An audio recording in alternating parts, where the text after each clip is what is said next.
across the UK, on DAB+, on your smart speaker, on your smart TV, and on your side. This is Talk.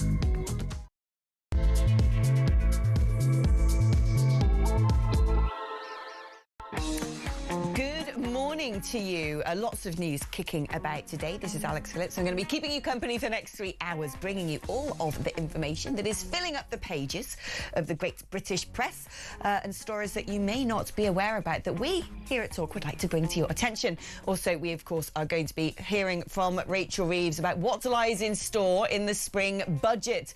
A lot to contend with for her as fuel prices are rocketing around the world as we enter the 4th day of America and Israel's assault on Iran and the repercussions and the fallout from that. So plenty to sink our teeth into today. Do join the conversation yourself with whatever thoughts you may wish to proffer. 0344 499 1000 is the number if you'd like to give us a call. Kieran is waiting, poised at the blower, to take down your details and then patch you through to the studio. You can also use that number to send me a WhatsApp message, 0344 499 1000, or indeed leave me a voice note on WhatsApp. 87222 is the number if you'd rather send a text message. If you're going to do that, you've got to write Talk so it knows which studio to head to when it hits the aerial on top of our towers here. OK, without any further ado, let's get stuck in because, as I said, plenty going on today. Welcome aboard the show, Mark Littlewood, Director of Popular Conservatism. How are you doing, Mark? Very good, Alex. How are you? Good to be with you. I am very well, but not so much can be said of the special relationship, which looks like it's caught a bit of a cold at the moment. At the very least, it is ailing, with Donald Trump blasting the Prime Minister, of pandering to Muslim voters by not backing his war against Iran, saying that Britain is not such a recognisable country anymore. A lot of people will be sympathetic towards that. But what have you made of the Prime Minister's arguments yesterday to Parliament for why he did not allow American warplanes to take off from UK-US joint bases? Truly pathetic dithering by Keir Starmer that we've become accustomed to, and I don't know if this counts as yet another U-turn, Alex. So you can't use our bases and then a few days later you can in order to help defensive operations. Look, I mean, he's caught between a rock and a hard place, isn't he, electorally? I have some sympathy for Donald Trump's implication that this is about pandering to a particular part of the electorate, but it's also worth remembering that if there's one ideology that the Prime Minister is addicted to, it is international law. And rather than trying to weigh up the rights and wrongs of this and what we could militarily achieve or how much assistance we could give, he will be working out what legal opinions have been given to him. And I think that's a very wrong-headed way of looking at these sort of issues. I'm not saying we should totally disregard international law, but neither should we worship at its altar. And look how feeble Britain's military has fallen. We can't even properly defend our own base in Cyprus. With that being hit now, I think all international law considerations are effectively out of the window. We would be defending ourselves. And compare Keir Starmer to other Western leaders, way, way, way behind. Yeah. So it's a complete lack of leadership. But let's be honest, the bare truth is, even if we put all of our weight behind the American and Israeli effort, it wouldn't amount to much of a hill of beans, would it? I mean, this is what I'm trying to figure out, because when pressed consistently on whether the US attack on Iran is legal, he can't seem to come up with the answer to that. No one in the Labour Party is actually condemning America, saying this is illegal, just using that framework to say, well, you know, the legal implications of this are a bit wishy-washy for the UK. I don't personally think they are. I think there's a very clear argument that Iran was building up weapons stockpile that posed a threat to the region and further afield. But do you think that actually part of this is because, yes, he might be sort of pandering to one section of the vote, for sure, after that horrific bludgeoning in the Gorton and Denton by-election. But do you think he's actually worried about reprisals here in the United Kingdom? Because he spent a lot of time yesterday talking about how the IRGC have had 20 big assaults or attacks on UK citizens foiled by our intelligence services and police.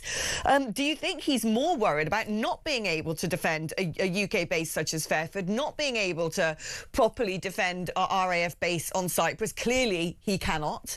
And that this actually has exposed the United Kingdom on the international stage as extremely weak, not just the Prime Minister, but perhaps our own capabilities. Yes, that might be right, Alex. But if that were the case, I actually think an honest Prime Minister should say something along those lines, perhaps not underscoring our weakness so much. But if his position is, we do not want to get involved in this war, we have some concerns about the legality of it, but we are principally concerned about not putting innocent British citizens in the firing line, and there could be substantial reprisals were we to engage. Well, at least that's an argument. I mean, it's not one that I would agree with, but it's an argument, because it seems to me that even if we take an incredibly passive approach, Britain is likely to be a target for Iran-inspired proxy terrorist outfits. So I don't think it would be the right approach, but it would be an intelligible approach. What's wrong with his approach at the moment is it's not remotely coherent. Right. It's simply splitting the difference. It's taking a binary question and giving 0.5 as your answer. Wholly pathetic. So I want the dithering to end, but I'm not confident that it will. I think we should be looking for assurances from Israel and the USA that they have some sort of game plan about how this ends, not just how it starts. But nevertheless, Iran poses a threat not just to the region. We've seen that now. It's opened fire on its neighbours, but also to the United Kingdom, and has done for some considerable time. This isn't speculative. It's a matter of proven historical fact. So I would prefer that we were a bold and reliable ally of the US and the wider West, rather than sitting around wondering what the Attorney General, Lord Hermer, is going to make of it in the next draft of his legal advice. Pathetic. I mean, there is something quite revealing about the fact that over the past 3 days, all Summer seems to have done is repeat like a foghorn on loop. We were not involved. We were not part of the original strikes. What we're doing is very limited. It's just to defend our people over and over again. And I'm wondering who that message is for. Is that message for the international community? Is that message for what is left of the Iranian regime? Or more significantly, is the repetition of that message, as Donald Trump appears to think, designed to hit the communities in the United Kingdom that he's worried could potentially rise up? We know there are going to be potentially pro-Iranian marches taking place in London that various MPs are calling to be banned. What are your thoughts on that? Because, you know, you are more on the libertarian wing of politics, but when it comes to something that, you know, that would be very provocative, such as people marching through the streets condemning the killing of the Ayatollah and defending a barbaric terrorist regime, does that reach a threshold where you say, do you know what, enough is enough, that shouldn't be able to take place? Yeah, it might depend a little what side of the line that's on. I mean, I think it is a reasonable position. It's not one I share, but it's a reasonable position to say that the US and Israel shouldn't have hit Tehran and that we shouldn't be involved. I mean, that seems to me, if people wish to express that view, they should not be prevented from doing so. I argue consistently for freedom of speech across the board, and that means I have to offer freedom of speech protections for people who are saying things that I completely disagree with. Now, if, however, those protests or demos, and I'm entirely speculating now, turn into something which is aligned with more terrorist activity or hate towards the UK, or could present a clear and present danger to safety in the UK, different issue altogether.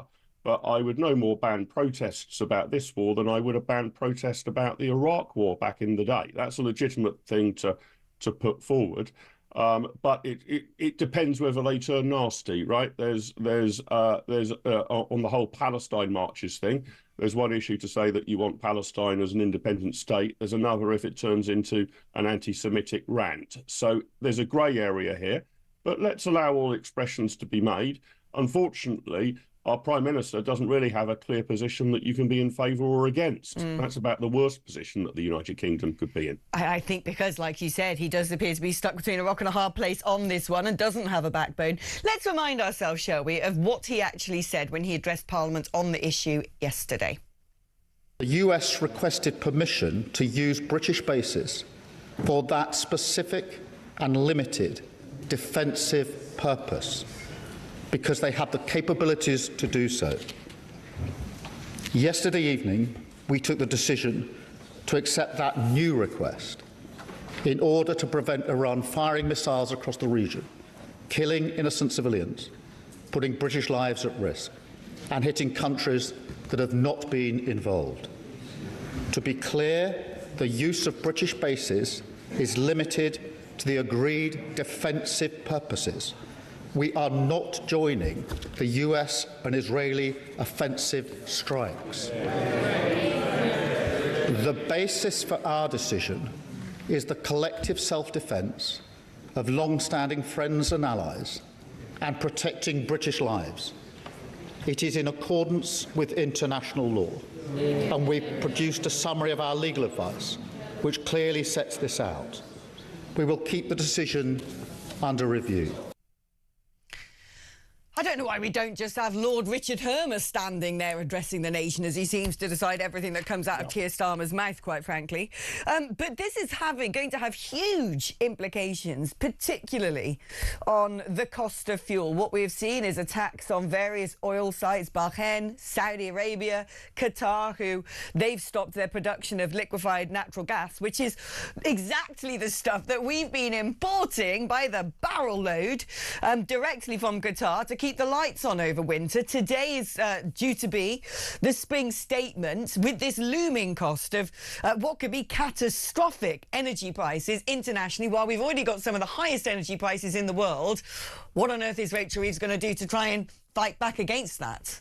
Yeah, very good question, Alex. And I think it shows that, the spring statement might end up being a ridiculous fiasco, basically, because we're going to be asked to sort of believe the Chancellor's reporting of the Office for Budget Responsibility's 4-year growth forecast to within 0.1% of GDP.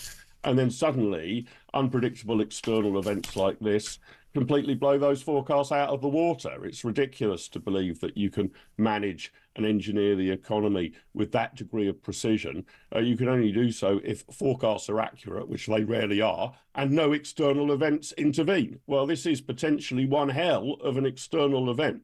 So although we will be hearing later today what the various forecasts are for our debt, our growth, all the rest of it, you may as well rip them up and put them in the bin, because unless you know, Alex, and I certainly don't, how this is going to end or what the long-term impact will be on oil prices, for example. We know they're spiking at the moment, but do we expect this to continue for another week, another year, another 5 years? Who knows?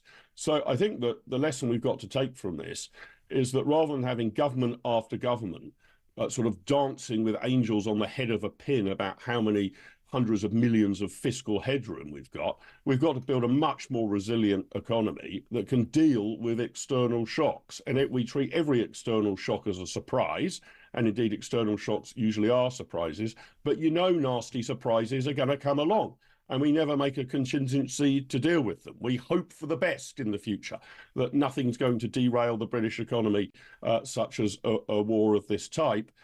So what's she going to do? I would be surprised if there's an announcement on fuel duty going down. It would be a sort of smart decision to do that, to try and offset the oil spike.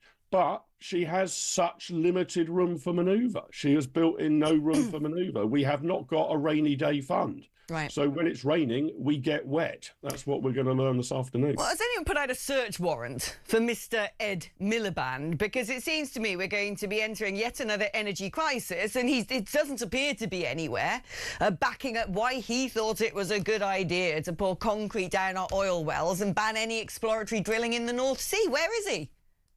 Well, quite. I rather hope on this absolute insanity of Britain trying to get to carbon net zero by 2050, that is consigned to the dustbin of history. I mean, I think opinion, both public opinion and political opinion, is starting to move against that. It is effectively unilateral economic disarmament for no gain whatsoever to the global environment. So if I was Ed Miliband, I think I'd be hiding away as well and hoping this will pass, but it won't pass. His policy will unravel. We have pursued a ludicrous energy policy, preceding this government, frankly, where the government has continually intervened in the market. There is absolutely no clarity or certainty about what's going to come next. Consequently, it's nearly impossible to invest. and we have valuable energy resources in the ground or under the sea that we are militantly refusing to exploit. So be unsurprised when that means our energy costs are what, 4 times that of the United States of America. And all the knock-on effects to that for our economy are catastrophic. It's not just one item here, kind of energy on your bill. It feeds into everything else, all transport, all travel, keeping a factory open. So if you are uncompetitive as far as energy is concerned, and we are deliberately making ourselves so, you're going to be uncompetitive completely across the board and unproductive across the board. And although that's not the only problem facing the British economy, it is probably the biggest self-inflicted problem. And unfortunately, it's Ed Miliband who is wielding that weapon of self-inflicted injury. And until this government is able to put him back in its box, that's going to continue, I'm afraid. Bad news for the economic forecast this year and going forward. Couldn't agree more. Acts of domestic sabotage, as far as I'm concerned, for Mr. Miliband. Mark, thank you ever so much. It's always a delight and an honour to have someone as well-read and erudite as you on the show. Shall we take a quick call now? This is Mark in Glasgow. Good morning, Mark. Good morning. Hi. Hello. How are you doing? I'm very well, thank you. I would simply say that Starmer is indecisive. He can't make a decision without referring it to somebody else, and he's absolutely not a leader. I think you're right on that. Do you get the same impression that I do, that his constant sort of reaching for international law is because he is perhaps instead controlled by a cartel of extremely left-wing human rights barristers? Yes, and I'll be honest, if you look at the Fabian Society and Tony Blair and what they've been about for the last 20 years, they are absolutely, this is exactly their game plan. Weakeners do whatever. What would you hope that the UK would do, though? Because we've already seen that our RAF base, Akrotiri in Cyprus, has been struck. And that's despite these constant proselytisations that we're not in the war, that we didn't start it, we're just there to defend ourselves. But apparently we can't, because we seem to be repeating that out loud as well. Would you rather we just rolled our sleeves up and got stuck in, even if it does mean reprisals against our servicemen and women at military outposts abroad, or even could result in seeing reprisals on our streets here? In truth, we have let the shrinking of our armed forces since Tony Blair, Gordon Brown, absolutely leave us vulnerable, which is why both the MOD and Starmer Labour want to see us join EU so we can have an EU army. The negative side of that is there's one particular nation there with a powerful industrial sector that created 2 world wars, and I really wouldn't like our armed forces to be taking instructions from them. I couldn't agree more on that one, Mark. Thank you ever so much. That was Mark in Glasgow. Let's read some of your messages now because they're already flooding in. Good morning, Alex, says Arnie in Sunderland. What happens if sleeper cells wake up and attack targets in the UK? When there's an outcry, are we going to be called racist or, even worse, arrested? I would guarantee one thing, Arnie. Oh, there are sleeper cells. All right, there are sleeper cells. And I think this is where we've got to now. I think the tail wags the dog, and I think that we've got ourselves in a very precarious situation, but I always think rather out in the open than kept in.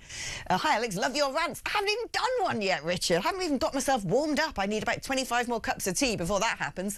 Starmer couldn't get involved in a war because more of our enemies have already invaded this country than we have personnel in our armed forces. Well, pretty accurate, that one, when you look at the amount of people on the terror watch list and our dwindling full-time troops.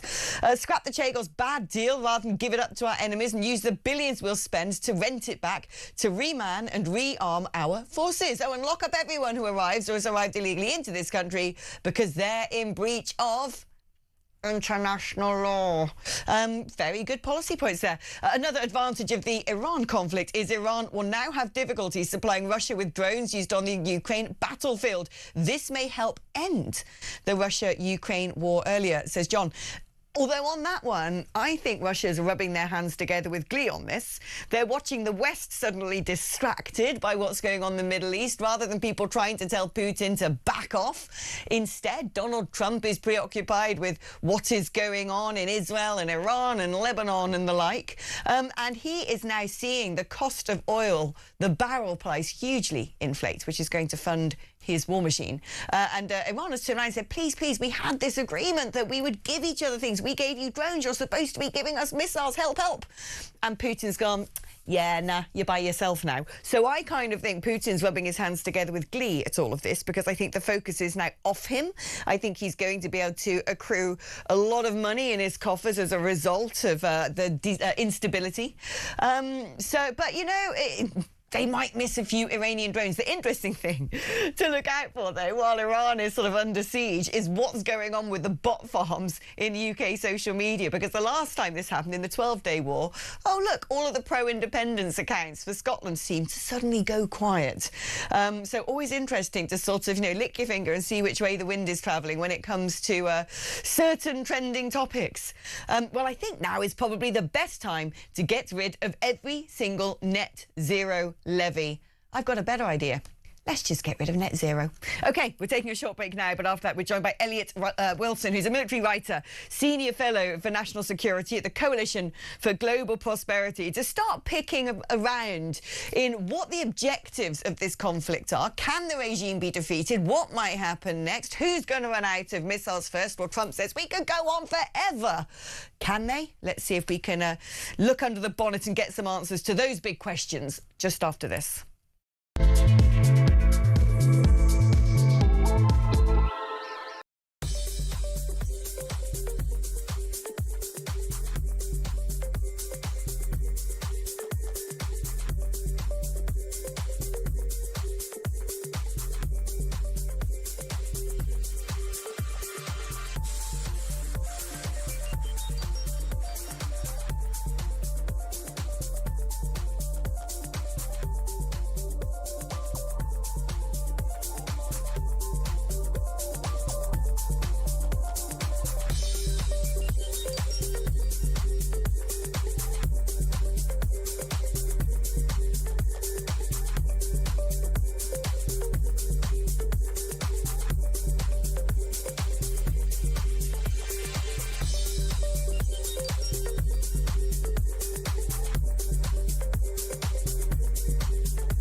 The Green Party have won the Denton and Gorton by-election. Labour in third place. Breaking news that Peter Mandelson has now been arrested. So Mandy and Andy have now both had their collars felt.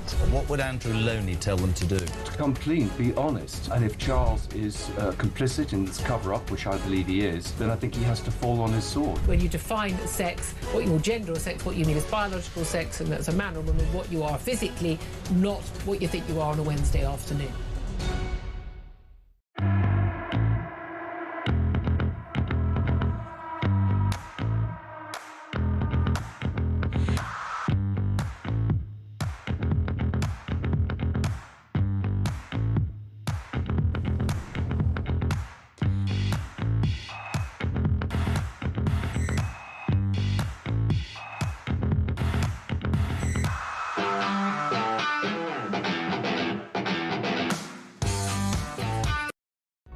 Across the UK, on DAB+, on your smart speaker, on your smart TV, and on your side. This is Talk. Hello there and welcome back. Now, when the Prime Minister addressed Parliament yesterday, a lot of the buzz circulating from the commentariat at the moment is, what's the end objective of all of this? Was it just to diminish Iran's stockpiles of ballistic missiles? Was it to prevent them creating a nuclear weapon? Was it to diminish the influence and the power and the capabilities of their various terror proxies?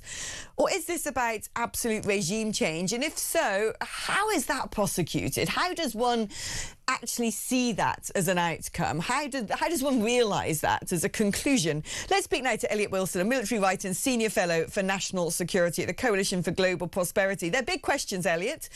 You're not inside the head of Donald Trump or Benjamin Netanyahu, but do you have a perspective on what you think the outlook is since the start of this? Are we calling it a war? I suppose we are, on Saturday, and what might be achievable? I think Donald Trump doesn't have a long-term plan. I think there are a number of things you can achieve.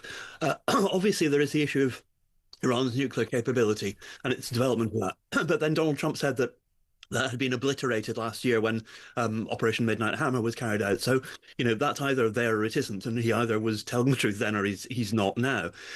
He's clearly open to regime change. He's talked about it in fairly vague terms. And, I think no one in the West who is sensible should be particularly alarmed about the concept of regime change in the sense of the current regime going away. The difficulty is what comes in its place, which was, of course, the problem in Iraq in 2003. And I think if you rely on air power, what you're doing at best is creating a vacuum of removing the old regime by killing as many of them as you can and degrading their security capabilities and that kind of thing, and then waiting and hoping that something better will come along. Now, it might do. There's a small chance there'll be something even worse that comes along. You always have to be careful of the kind of Hilaire Belloc, hold on to nanny for fear of something worse. But I don't think there's that kind of level of planning. And that was one of the things which was very striking about the Iraq War, that all along there were people saying, have you thought about what's next and what's next and what's next? And clearly, in a lot of cases, the Americans hadn't. So I think that's the most worrying idea of what the military action sort of portends as of Saturday. Is there not a possibility? I mean, Donald Trump has said he doesn't envisage regime change from the air, but he has called upon the Iranians repeatedly to take their opportunity to try and overthrow the regime, although that's a pretty dangerous thing for them to do, as we have already observed. But we did have a lot of parading about of Reza Pahlavi, people saying that, well, perhaps the extradited son of the Shah can come back and be some sort of uniting vehicle to usher in a democratic system. But what I don't understand is by what mechanisms do these things happen? Is there some sort of, convening of the good and the great in New York at the UN headquarters where they sit down and go, right, this is what we're going to do? Does someone just stand up one day when the last of the Ayatollah's cronies are killed and found, laid to waste in rubble and say, right, I'm going to be the new president? I mean, how do these things tend to function when there is a strategy? Well, this is the problem. I mean, for it to be the most sustainable outcome, you really want it to be as organic and as domestic as it can be. One of the great failings of the regime that we installed after the invasion of Iraq in 2003 was that it was largely people who hadn't been in Iraq for 20 or 30 years. They were exiles who'd been in America or in Britain or wherever, and their knowledge of what was actually happening on the ground was quite low. So we essentially sort of brought along a government which we liked. We'd talk to them over cocktails and canapes in Washington and London, but they didn't then have the ability to gel with the Iraqi people. So I think there is an issue about trying to impose a settlement on a country, particularly where, if we're to believe the current status, you don't have forces on the ground. Whatever else happened in Iraq, we did at least have hundreds of thousands of troops there to make a settlement, at least for a time being, work. I think the idea of saying to the Iraqi people, the Iranian people rather, to rise up against the regime is fine. Although we should point out that, some of the estimates suggest that the Iranian regime has killed 30,000 of its own people since the 28th of December last year. So you can understand why people will be reluctant to do that. And there's also an issue of to what extent you affect public opinion in a country you're trying to help by bombing them and by removing their regime, however hated. That can go both ways. So I think it's the lack of control that is worrying. It's sort of trusting to fate that somebody nice will emerge from the wreckage, and that's always the case. But this is the difficulty, of course. When you've had a dictatorial regime, they have basically killed off, scared off all of their political opponents, so there aren't necessarily candidates, at least in the open air, that people see as a successor.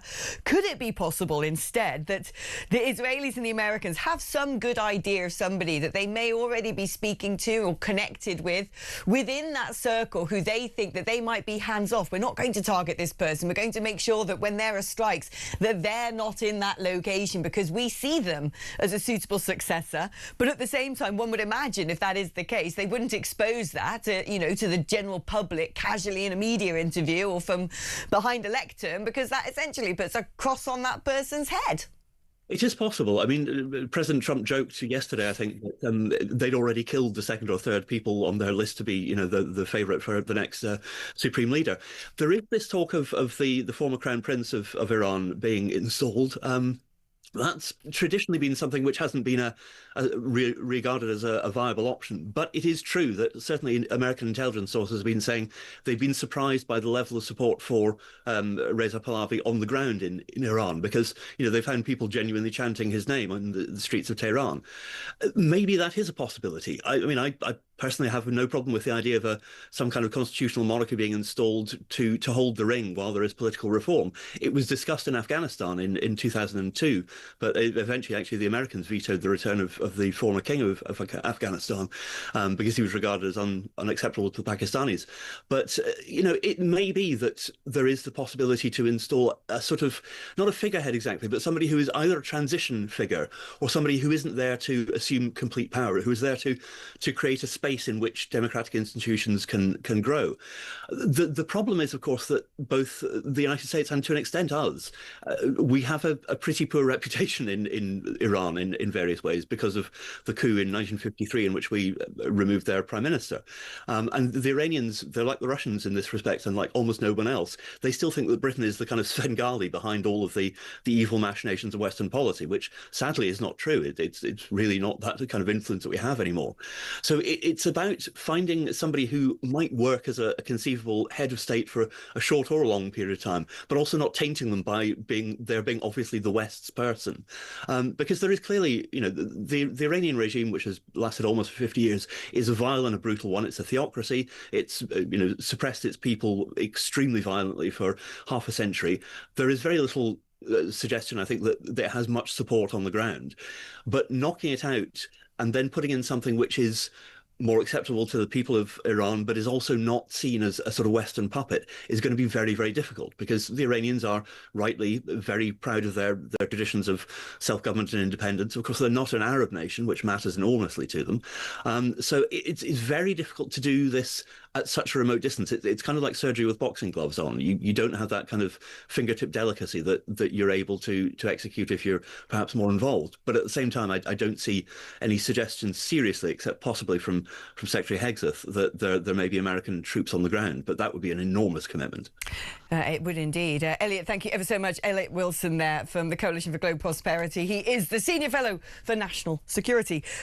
Interesting, I remember going to a talk years ago now, about 5 years ago, I think, and it was all about Reza Pahlavi and moving Iran towards a sort of constitutional monarchy with a democratic system underneath it.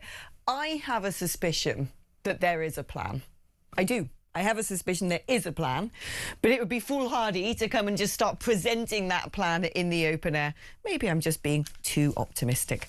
Gary in Brecon says, watching our pathetic Prime Minister speak is like watching a man argue passionately for the concept of lukewarm water. The energy, thrillingly municipal. The delivery, a kind of careful, sniffling precision, as if he's about to object to his own sentence halfway through. You keep waiting for a spark, a flash of conviction. And instead, you get another paragraph that sounds like it's been approved by the Department of Not Rocking the Boat. It's not even dramatic enough to be villainous. It's just managerial. If charisma were electricity, he'd be the standby button on your TV, blinking politely, conserving power, refusing to fully switch on. Great show, says Gary in Brecon. Gary, I have a sense that in your spare time you could be a column writer or a poet. How beautifully floral and verbose that was, just like me. Right, we're going to take a short break now. When we come back, I'm going to be joined by a great friend of mine, Fleur Hassan Naim, Israeli Foreign Ministry Special Envoy, the former Deputy Mayor of Jerusalem, for a perspective on the ground. So don't go anywhere. That's after this.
across the UK.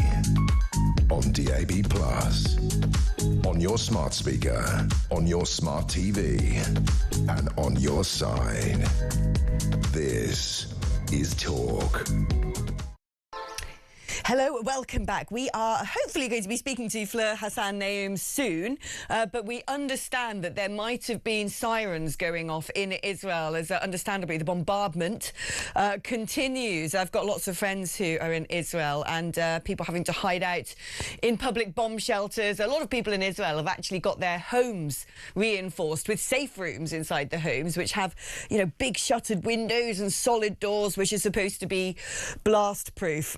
We can actually speak to Fleur, I understand now. Before we do that, let's have a little listen to Harry Cole, our very own Harry Cole, because he had a telephone conversation with President Trump, and which is where President Trump basically said that the special relationship is over. So let's have a listen to what Harry had to say about that conversation. I have just interviewed President Trump himself. Speaking from the White House on the telephone a few hours ago, he has launched an astonishing blast on Keir Starmer. He has suggested that perhaps he's pandering to Muslim voters in his reticence to join the American war in Iran, blocking those bases, as we were just discussing the other day. He has said that, you know, Keir Starmer has to stop letting in people who hate Britain into our country. We can actually catch up with Fleur. Fleur, my understanding is you are belting your way to safety right now. We're just trying to connect to Fleur. We were connected to her. She was trying to talk to us, but I could see through the window of the gallery at the screens in there. Fleur was absolutely hot-footing it, running. One assumes... Sorry, I know, Fleur, it makes me quite emotional thinking about this. One assumes there's been a siren going off in Israel and people are having to run for safety. An extraordinary situation for the people who live there. And one thing I would say is how tough Israelis are. They are used to this. They've lived through this for decades. They have an amazing sort of spirit amongst them when it comes to getting together, getting to a local bomb shelter. It's a very sophisticated system there because where you have the Iron Dome, they also have a very good advanced warning system. We can join Fleur now. Fantastic. Fleur, how are you doing? Are you safe? Oh, yes, I am now. I'm not sure you can hear me well. I'm in a bomb shelter. Oh, can you hear me? I could hear you perfectly. I could see, the audience couldn't see it, but I could see through the screens you absolutely pegging your way to safety. But you are there now. You are secure. Your family is secure. Yes. Well, yes, I'm here with my kids, my dog, in a public bomb shelter near my house because the bomb shelter I have in my house is not strong enough. It's not up to code. And these missiles are pretty nasty. Talk to us about how it has been over the past 3 days in terms of the bombardment. Well, it's we barely slept. Actually, last night we had a decent night's sleep. There have been alarms through the night. There have been sirens through the night, early morning. They have a little bit of a break in the afternoon, and then we continue again. So the whole country is basically running into bomb shelters continuously. Gosh, I mean, President Trump has warned US citizens to leave Israel now and suggested that the big one is coming, that this isn't going to start to dwindle or die down, that if anything, it is going to get worse. Is it worth it? Do the Israelis think, you know, running backwards and forwards into safety, scared about their lives, quite frankly, but underneath it all, are they saying, I'm glad that we're taking on Iran at last, or is there a sort of mixed views on that? Yes, absolutely. Absolutely, Alex. The whole region, Israel is under this shadow called the Islamic Republic of Iran, which is actually a threat to the entire world. They are the Hitler and the Nazis of our generation, and it is incumbent on us to get rid of this threat, not just for us, for the region, but for the world. And anybody who doesn't face that is either a coward or is deluded. These people are killing their own people. They're killing and raping women.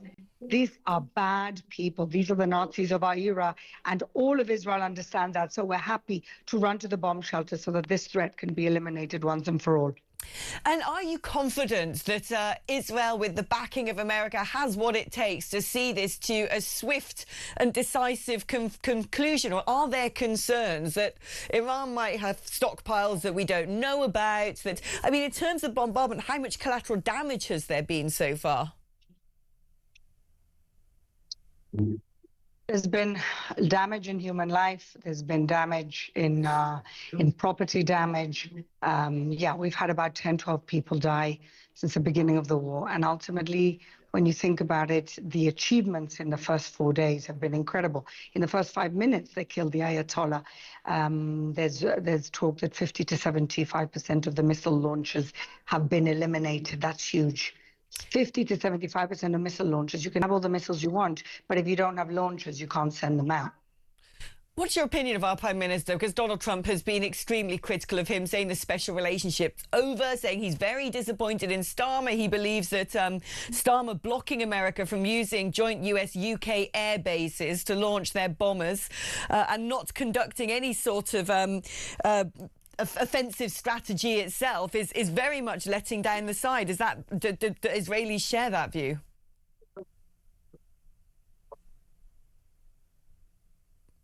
We might have lost, I think we have lost Fleur there, understandably, given the precariousness of the situation that that Israel is in right now. And that just goes to show, doesn't it, that for the people of Israel, normal life at the moment is very much on pause, that at any moment the advanced warning system might go off. It's a very complicated system, but an extremely effective one because of the geographic distance of Iran to Israel and because of the speed of many of the drones and many of the Shahed missiles. They are able to detect these things being launched and track them through the sky, and then the Iron Dome, the Sling of David, kick in and shoot them out of the sky. And so often a lot of the collateral damage might be falling shrapnel, but by and large a very well defended little nation with a very effective system and public bomb shelters everywhere.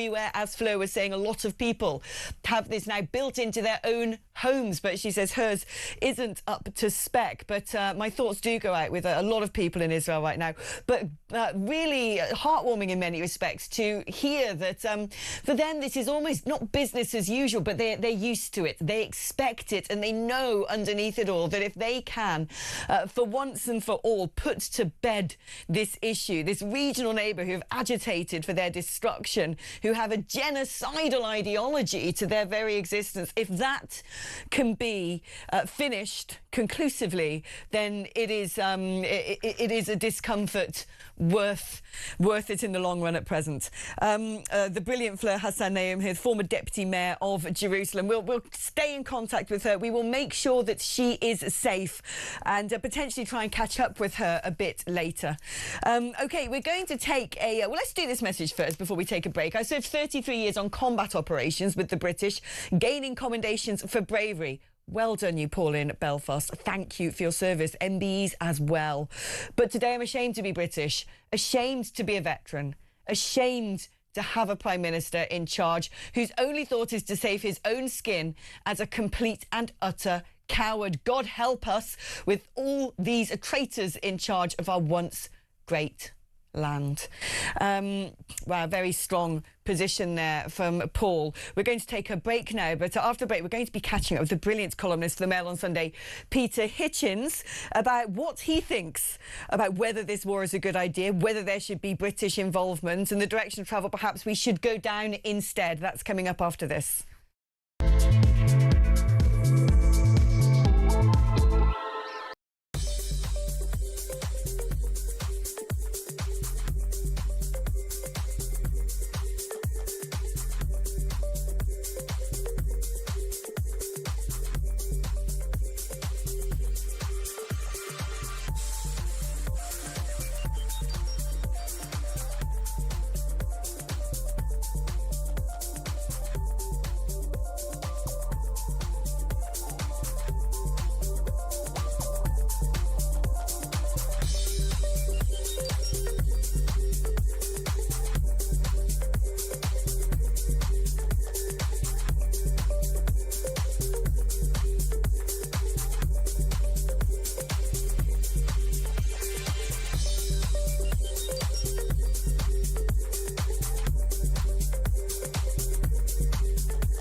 The Green Party have won the Denton and Gorton by-election. Labour in third place. Breaking news that Peter Mandelson has now been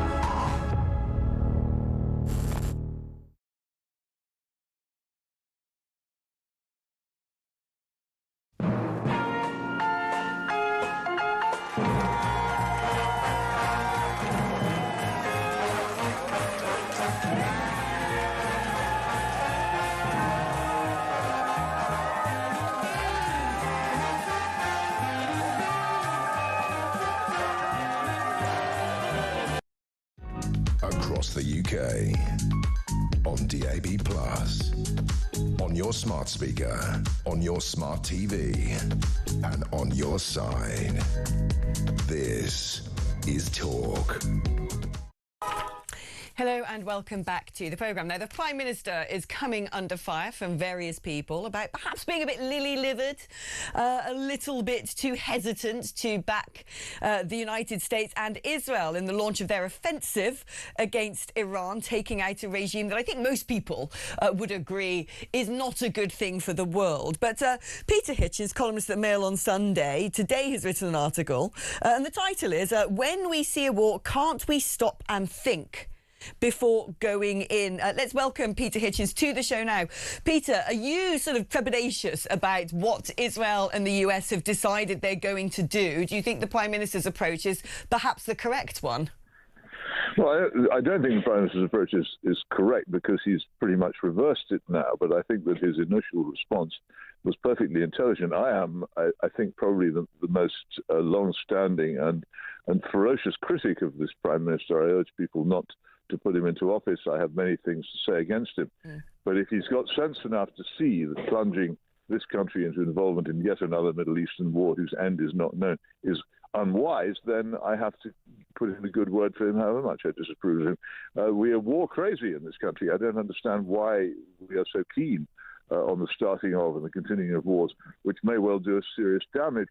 If this war continues, and I have no way of telling what its end will be, then we could face very, very severe economic damage because of the huge increase in the price of oil and gas, which is going to very likely result from it. Leaving aside any other issues, I don't know why any government would want that to happen, nor to expose the very large numbers of British citizens in the Middle East to the danger which they're now in. Why do people seem so keen on having wars? Do they think war is a computer game? Are they not aware of what happens to people when they see these explosions on television? They're not aware of the bodies which lie beneath the clouds of smoke. They're not aware of the long-term implications of it. I don't know. I'm completely baffled. I've seen the face of war very slightly. I always try to avoid it in my work that I have, and it's not a thing to be sought. And there was an alternative route to this, which the world tried to take in 2015, an agreement in which sanctions on Iran were lifted in return for very serious restrictions on its nuclear development. And at that time, most people thought it was a very satisfactory agreement, except for one Donald Trump, who in 2018 ripped it up and has been ever since, it seems to me, pursuing a course of war. I can see no sense in it, and I certainly can't see what Britain has to gain from it. This is a country which can't even fix its own potholes, educate its own children, or police its own streets. Why we think we can reform the world with weapons we don't have and money we haven't got, I don't know. Is there a possibility here? Because we know that for a long time the West have tried the diplomatic routes with Iran via the JCPOA, the Iran nuclear deal as it's more commonly known, and that they reneged on a lot of the promises they made, and there was a real risk, and we've seen... That's simply false. The Iranian government was keeping the promises it made of JCPOA, and then Donald Trump ripped it up. It wasn't because the Iranian government was breaking the agreement. I think I defy you to come up with an instance of it doing so. It's just because there was a big lobby against the agreement having existed in the first place, to which Donald Trump listened. And he said he wasn't having any more of it. As far as I know, say prove me wrong if you want with a detailed breach, as far as I know, the inspectors were content with the way in which Iran was abiding by its side of the agreement. So you see as actually what's happened here is it was sort of Trump 1.0 who dustbined the JCPOA, and the problems have arisen since then, where Iran have been proliferating various weapons, building up a stockpile of ballistics to then defend the creation of nuclear armaments. That is correct. Iran's response once the agreement was ripped up, and it had no other recourse to try and end the very serious sanctions which have made life a misery for not for the Iranian regime, which is highly corrupt and lives separately from people, but the Iranian people themselves have a miserable time as a result of these sanctions. And the Iranian response to having the agreement ripped up was certainly an unpleasant and undesirable one, but it was not Iran which broke this agreement in the first place. I mean, there's the twin element here that isn't just about Iran proliferating various extremely dangerous weapons, long-range hypersonic missiles, ballistics, nuclear arms, etc., but the funding of terror organisations, both in the Gulf and around the world. Do you think that, I mean, look, many people are looking at this as, well, this is Israel's incentive here. Israel had decided they needed to go in, get Iran, get this regime out of the picture for their own sense of security and have US backing. Surely that is an understandable existential issue for Israel. Well, it's understandable. Whether it's existential or not, I don't know. The problem with wars is that no one, once they start them, knows how they will end.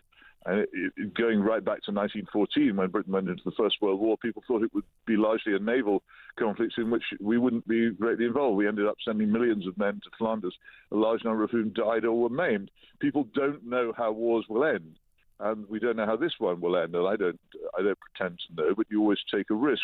Whether there was an existential threat to Israel from Iran or not, was this the right policy to bring that to an end? My own view, and I'm one of the rare people in British journalism who's actually been to Iran, my own view is that the best way to bring Iran back into the Comity of Civilized Nations is to undermine its horrible regime by recreating the strong civil society it used to have, and which would eventually lead to an overthrow. Containment and deterrence are generally better ways of resolving these problems than unpredictable, expensive and dangerous wars. As I say, nobody knows how this will end. And if the Straits of Hormuz remain closed for much longer, then the economic damage will be huge. I remember back in 1973, the Yom Kippur War, which plunged the world into a long period of darkness and very high inflation, economic crisis, probably the worst since the 1930s, which I remember very well going through. And nobody realized that the day that war began, just how big its implications would be. Be very careful what you want. I don't see why people are not more cautious about war and are not more skeptical when it started. And I think that Keir Starmer's statement that he didn't believe in regime change from the sky is one of the most intelligent things I've ever heard him say. I don't. I have to say that the other thing is that when Donald J. Trump became president of the United States by promising his followers that he would not engage in further forever wars in the Middle East, and saying loudly he didn't believe in regime change. He's now completely turned his back on one of the major policies which got him into office. And I believe from the polls that I've seen that the response to his action in the United States is very skeptical indeed, with probably only 1 in 4 supporting it. Why in this country it should be so widely supported, both in the media and apparently in Parliament, I just don't know. It's one of the weirdest events I've seen in a long life of observing governments behaving in very strange ways. Why are we so keen on it? I suppose it's a question everyone would have to answer individually. Peter, I was going to put another question to you, but we have just under about 40 seconds. Just very quickly, we've learnt that France is sending warships to defend the British base. We know Greece has sent warships to defend Cyprus. Our Royal Navy is tied up in Portsmouth. Doesn't really look good for the UK, does it? Well, of course not. This is ridiculous. Much of our attitude towards this is based on a ridiculous failure to recognize we are no longer a great power, militarily or economically or in any other way. It's time we grew up and realized that we weren't such a thing and began to build a country that was successful rather than mired in illusions about us still being a rich, great power. We're not one. Peter, it's always fascinating talking to you. Thank you so much for giving up your time today. The brilliant Peter Hitchens there making the case against going for one, actually backing Starmer for once. Who'd have thunk? Back after this.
Across the UK, on DAB+, on your smart speaker, on your smart TV, and on your side.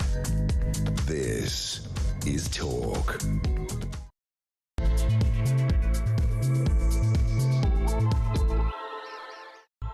Well, hello, welcome back to the show, and all eyes on the Middle East. We know already that Donald Trump has said things are going to get hotter. The big one is yet to come. Meanwhile, Iran seems to be throwing everything at the situation and in every single direction. Let's give you an update of what we know. The sit rep is in various countries across the region. There has been a new drone attack on Qatar. That is, of course, from Iran on America's largest Middle Eastern airbase, which is in that country. Qatar, strategically extremely important for the launch of jets that not only intercept the drones and the missiles that are currently headed in all sorts of directions across the region, but also a base, one assumes, that where they may be able to launch offensives as well. Especially given that for a long time we weren't allowing them to use Diego Garcia. The US Embassy in Riyadh in Saudi Arabia has also been targeted, with Saudi Arabia condemning the attack by by Iran as cowardly if Iran, it seems to me, thought that they were going to concretize anti-Western attitudes in the Middle East. That doesn't seem to be working. Israel is launching a ground incursion into Lebanon. Now, they have held some positions in the south of Lebanon since around 2024 in the attack against Hezbollah after they used the brilliant device of blowing up their mobile phones and walkie-talkies to eliminate a number of senior figures within the terror proxy. But ground troops are now being deployed. 100,000 Israeli reservists have been called up. Now, they're not saying they're invading Lebanon. This is about pushing Hezbollah further back. And more extraordinarily, those are the things that we know are going on at the moment in the Middle East. Idea for also simultaneously striking Tehran and Beirut. I think we're beginning to reach a pretty hot point during this conflict so far. But more extraordinarily, the UK seems utterly crippled, totally unable to defend its big RAF airbase in Akrotiri in Cyprus. We know that yesterday Iran launched various drones to Akrotiri. Most of them were intercepted. There was one that did strike the runway.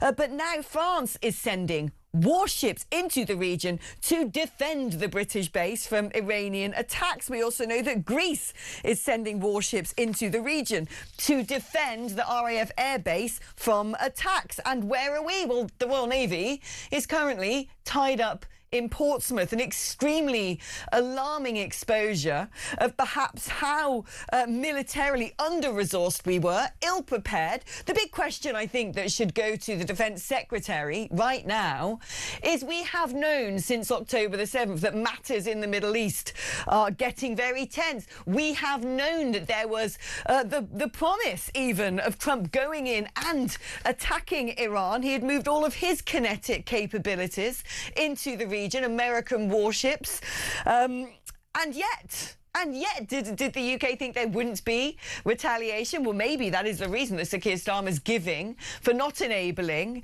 the United States to use the air bases of RAF Fairford in Gloucestershire and the Chagos Islands Diego Garcia to send its long-range, long-distance heavy-duty bombers into the region.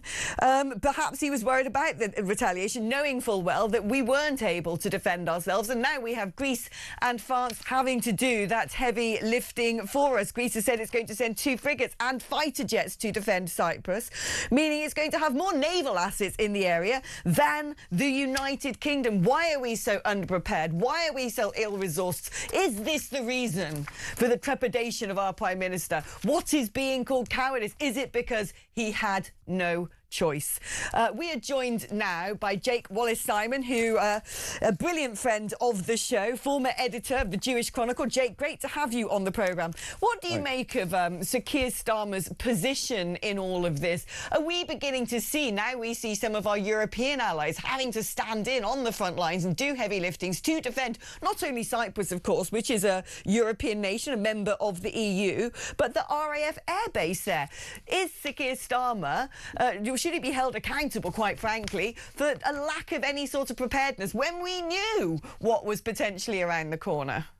Yeah, this is the day that we hoped would never happen, but we all knew that it would sooner or later, which is that when we're called upon to actually use our armed forces, we look in the cupboard and find that it's bare because we haven't stocked it up for so many generations, frankly, not just, or decades, not just the last few years. I mean, Keir Starmer has distinguished himself with his dishonesty, frankly, in making pledges to build up our defences over the past couple of years, and yet cooking the books, you know, changing the definition of defence spending so it includes broadband or bridge building or things like that. So it looks as if we're increasing defence spending, but actually we're not.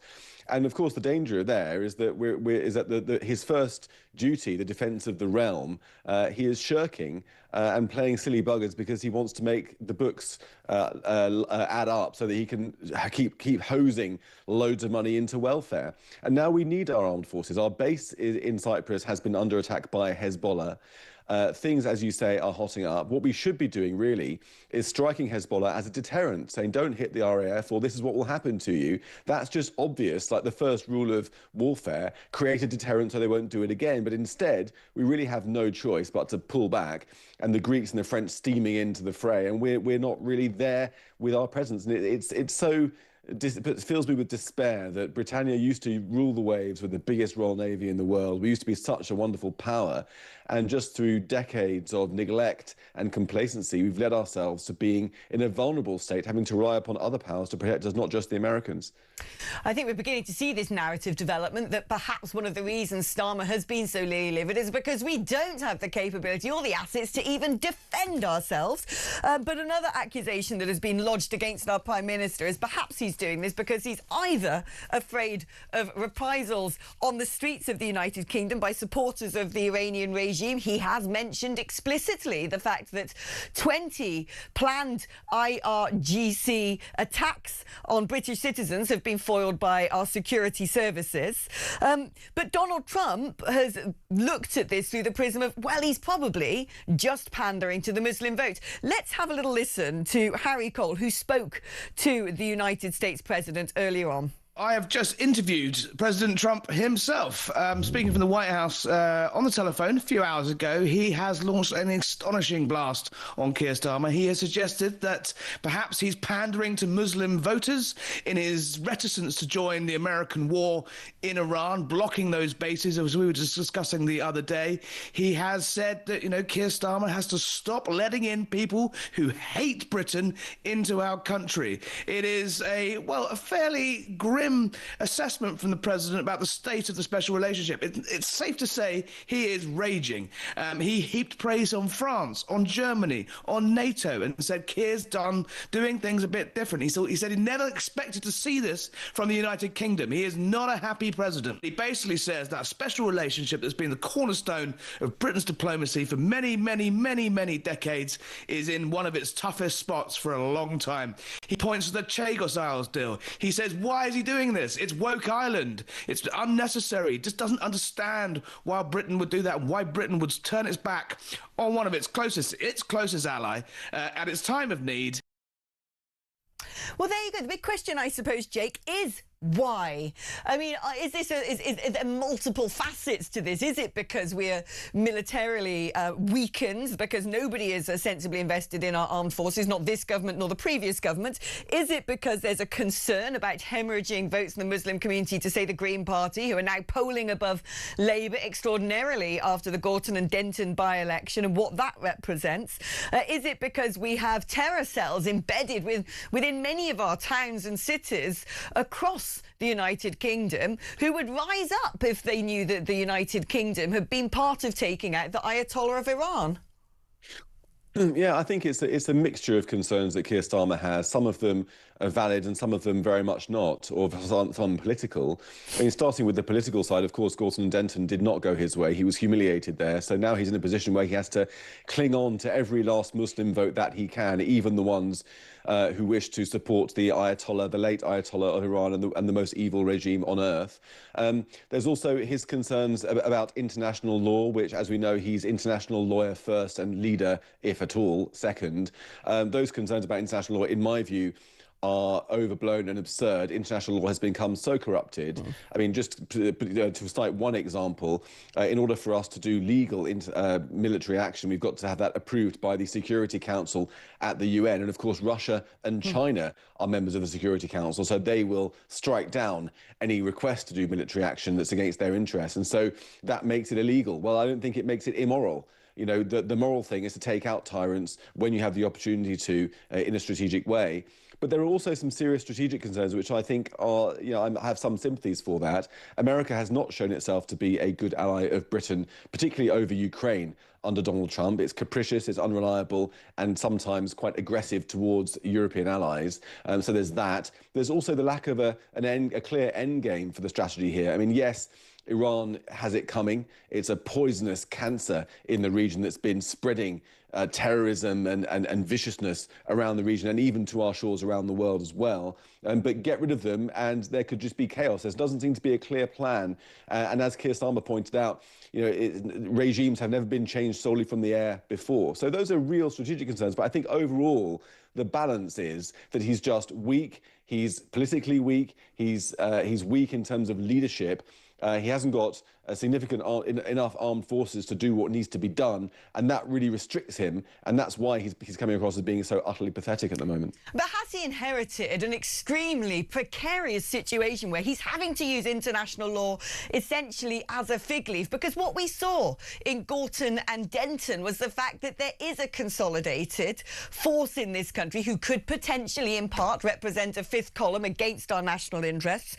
He has inherited a situation where many of our communities now look drastically different from how they looked half a century ago, where we have seen exposed through the Palestine marches but a huge number of people who are extremely against the West. The enemy is inside the gates right now. We saw that as well, of course, with the situation when the Maccabi Tel Aviv fans were blocked from travelling to an away match against Aston Villa because the local Muslim leaders had said to the police, if they come, they will be attacked. So Keir Starmer's looking at this. That didn't just happen over the past year and a half. This has been going on for decades.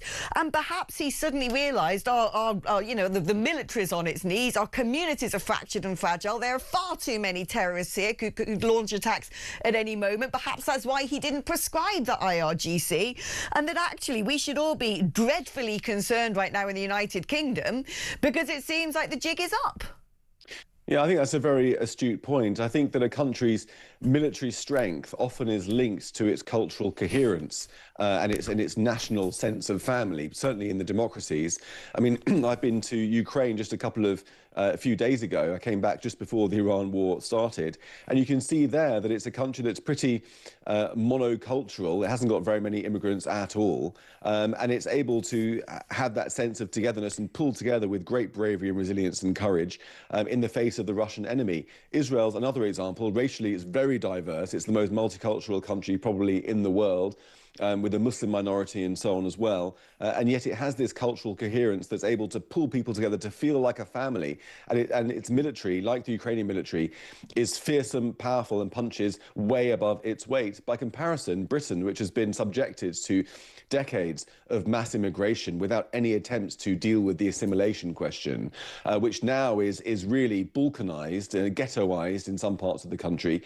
We see our military strength declining, our military confidence declining in parallel with our cultural sense of confidence, of self-confidence. You can only fill yourselves with self-loathing, telling yourselves that you're a racist, white supremacist nation with a shameful history for so long before your military power begins to fall. And we see in poll after poll that most young people say they would not defend Britain even if it was attacked. And so I think all these things work together, and Britain, has been indulging this luxury of weakness for the past few decades, investing hugely in welfare, taking money from the armed services, reckless immigration, no concern for our pride, even flying our own flag has been seen as taboo sometimes. And if you can't fly your own flag, you can't have a proper armed forces that's going to defend your country. It's as simple as that. It's interesting. I'd written down I always scribble notes while I'm thinking things, and I'd written naive and self-indulgent down about the current government and their policy agenda. I've got some news for you, though, Jake, and to the audience. The UK is going to now send a warship to Cyprus. Great. Fantastic. When we could see everybody else's kinetic forces assembling in the region, why have we decided to do this now? Why weren't they there? One assumes that America and Israel are not picking up the phone to Britain, not letting them know of their plans, when things are going to start and how we can help, because they don't trust us. We are sending a warship to Cyprus to defend RAF Akrotiri from Iranian attacks. 3 sources have now told the Times newspaper. The Defence Secretary John Healey had a meeting this morning with senior military figures in which they discussed sending HMS Duncan to the region. The UK, and it's written here in this copy, the UK currently has no ability to defend Cyprus against ballistic missile attacks, and there are fears the island could be vulnerable. That is disgusting. A Whitehall source said it was very likely HMS Duncan will go. Get this, it will take around a week for it to reach Cyprus. Oh, brilliant. We can all just watch it trundling through the waters as our enemies fly fighter jets over it and take it. I mean, come on. The Royal Navy, and get this, currently has 6 Type 45 destroyers, 3 are in deep maintenance. Half of them aren't working. HMS Dauntless and HMS Dragon, however, are alongside in the UK, are at 3 days' notice to move. But HMS Duncan is the one at high readiness to move and would most quickly reach Cyprus. Why are they not already? We know we live in a precarious geopolitical situation. We can see what's going on in Russia and Ukraine and in the northern frontiers of Europe. Are we not supposed to be concerned about that? And we know that all of the American naval infrastructure has been going into the region for weeks. Donald Trump has said he's going to bomb it. We would have understood there will be a reaction from Iran. Why weren't we there, Jake? What is going on? Yeah, I mean, there is definitely a lack of strategic preparedness when you see half of the American air power heading into the Middle East with a clear determination to wage war. And we know we've got assets there of our own on Cyprus and elsewhere. It seems completely neglectful not to think of protecting our own interests in the Middle East as well. But, I've been aboard HMS Dragon, which you mentioned just there. I've seen it doing some exercises. It's an impressive bit of kit. And I would just like to point out that we're not slagging off the soldiers here, or the airmen, or the sailors. They are the backbone of our country. They're very brave and courageous and brilliant, often world class. Yeah. They've been let down by the leadership of this country, not just the current leadership, but successive leaderships who've withheld vital funding, made cuts. I mean, we're even undergoing cuts now into the armed services, which Keir Starmer hasn't pulled back from while claiming that he's going to be building up the armed forces. They've been led by donkeys, as has the whole country, for far too long. And right now, the chickens, if I'm not mixing my metaphors, are coming home to roost in the Middle East, and we're not there to shoot them off. Well, you might have been mixing your metaphors, but when it comes to when it comes to the fact that Iran was going to retaliate, I would have bet the farm on it. There you go. Joined you in that one. Jake, thank you ever so much. A brilliant conversation. It horrifies me to read that. And Jake is right. Our amazing armed forces deserve all the credibility. They deserve good resources. They deserve to have our full support. They deserve to be protected, for crying out loud. We were exposed out there. We knew that there was going to be war in that region, and we have left them undefended. And now France and Greece are having to run to our rescue. Do you know what? I've got a message, not just for this Prime Minister, but all of you, for the past 20 years. You have been self-indulgent. You have been naive. Your policy principles have had totally the wrong priorities. It's been about keeping your seats, gaining your seats, pandering to communities who will never vote for you, who do not have our interests at heart. You didn't stop those pro-Palestine marches. You didn't prescribe the Muslim Brotherhood. You didn't prescribe the IRGC. You were weak in support of Israel. You have sabotaged our self-sufficiency when it comes to energy production, concreting those oil wells, banning exploratory drilling in the North Sea. What on earth do you think you're doing? You're domestic terrorists. You're sabotaging this nation. You're compromising food security by attacking the farmers. Well, guess what? When international maritime shipping routes close down, food can no longer reach our island. Everything that this government and, quite frankly, previous governments have been doing for far too long now has been pathetic. It's been weak-willed. It has had its eye off the ball. It has been narcissistic. It's been about looking good in public, and at the same time, you have put Britain in a desperately precarious situation. You've flooded this land with foreign enemies. You have not secured our borders because of a pandering to out-of-date, not fit-for-purpose international law and treaties that belong in the dustbin of history, that defend our enemies and straitjacket our ability to defend ourselves. You have bowed down at the altar to every single dangerous, perilous, pathetic and weak woke ideology out there, filling up your shopping cart, showering yourself in faux moral glory. Well, look at where we are now. We're not able to defend our RAF base. We are completely out of the picture, not trusted by our allies. In fact, they're having to rush to our defence. We got the highest energy prices in the world, and guess what? With the cost of gas going up 90%, we're going to be hit hard. Qatar, the one person who was supplying us with liquefied natural gas, well, they're not going to be able to anymore. And are we self-sufficient? Are we resilient? No, because everyone who's been in power just thinks war is a distant thing that won't happen to them. What is more important is rainbow lanyards and pronouns. You're pathetic. Look what you've done to this country, the lot of you, for crying out loud.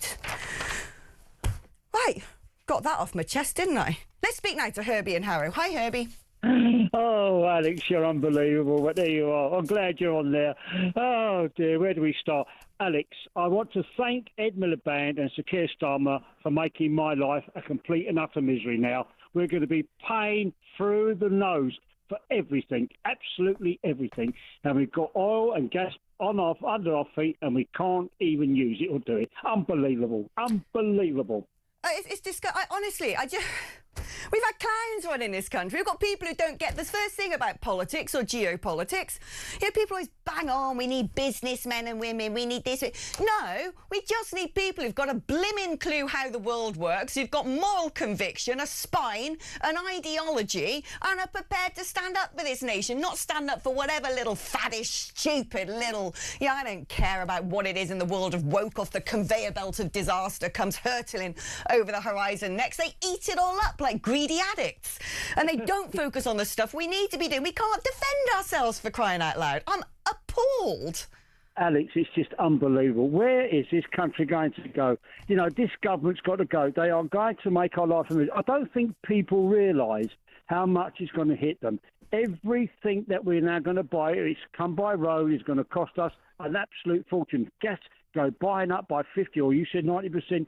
Unbelievable. We won't be able to do absolutely anything. We're going to be much, much poorer within the next few weeks, and it's going to be a strain and a struggle. Do you know what? No one ever can predict when the war is coming. We haven't got a little notification going, oh, do you know what? On, June the 13th, there's going to be a big war, so you better make sure you've got weapons and stockpiles of food and preparedness for whatever it may be. No, no one knows. What happens with war is it sneaks up on you, and you better blimmin' be ready for it, and we're not. And that is terrifying. Herbie, thank you ever so much. The brilliant Herbie in Harrow there. Let's do a couple of messages before we take a break. Now, I just interviewed Peter Hitchens at the end of the last hour, who said, well, you know, we need to be careful before entering the zone of conflict. Well... he might give kudos to Keir Starmer for doing just that. But I think we're beginning to realise why. We're beginning to realise why, because there's nothing we can do. Starmer and Hitchens are too focused, thinking we have to send in assets, says Michael. All the US are asking for is moral support and use of our airfields, nothing more. Their Trump derangement syndrome is getting in the way. I don't actually think it's that. I think it's because they've thought, well, gosh, if we get involved and we're stuck, we can't do anything. That's becoming screamingly obvious, which is terrifying. Hi, Alex. I like and often agree with Peter Hitchens, but we are and have been for a few years at war with both Iran and Russia. Quite frankly, we have been tied up in all sorts of grey zone warfare. They have both assassinated people in the UK, admittedly by different methods, poison, radioactive material for Russia, knives or bombs, the proxies of Iran. We need to fight these people, says Adrian in Woking. And that, Adrian, I think is the problem. We do need to fight them, and we need to be ready to defend ourselves. But guess what? We can't. Right, we're taking a short break now, but when we come back after the break, this programme is going to have a bit of an exclusive interview for you with a fantastic campaigner called Raja Maya, who has really lifted the lid on quite how he believes Pakistani communities are able to rig elections. He's going to give the details of his research and his knowledge just after this.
The Green Party have won the Denton and Gorton by-election. Labour in third place. Breaking news that Peter Mandelson has now been arrested. So Mandy and Andy have now both had their collars felt.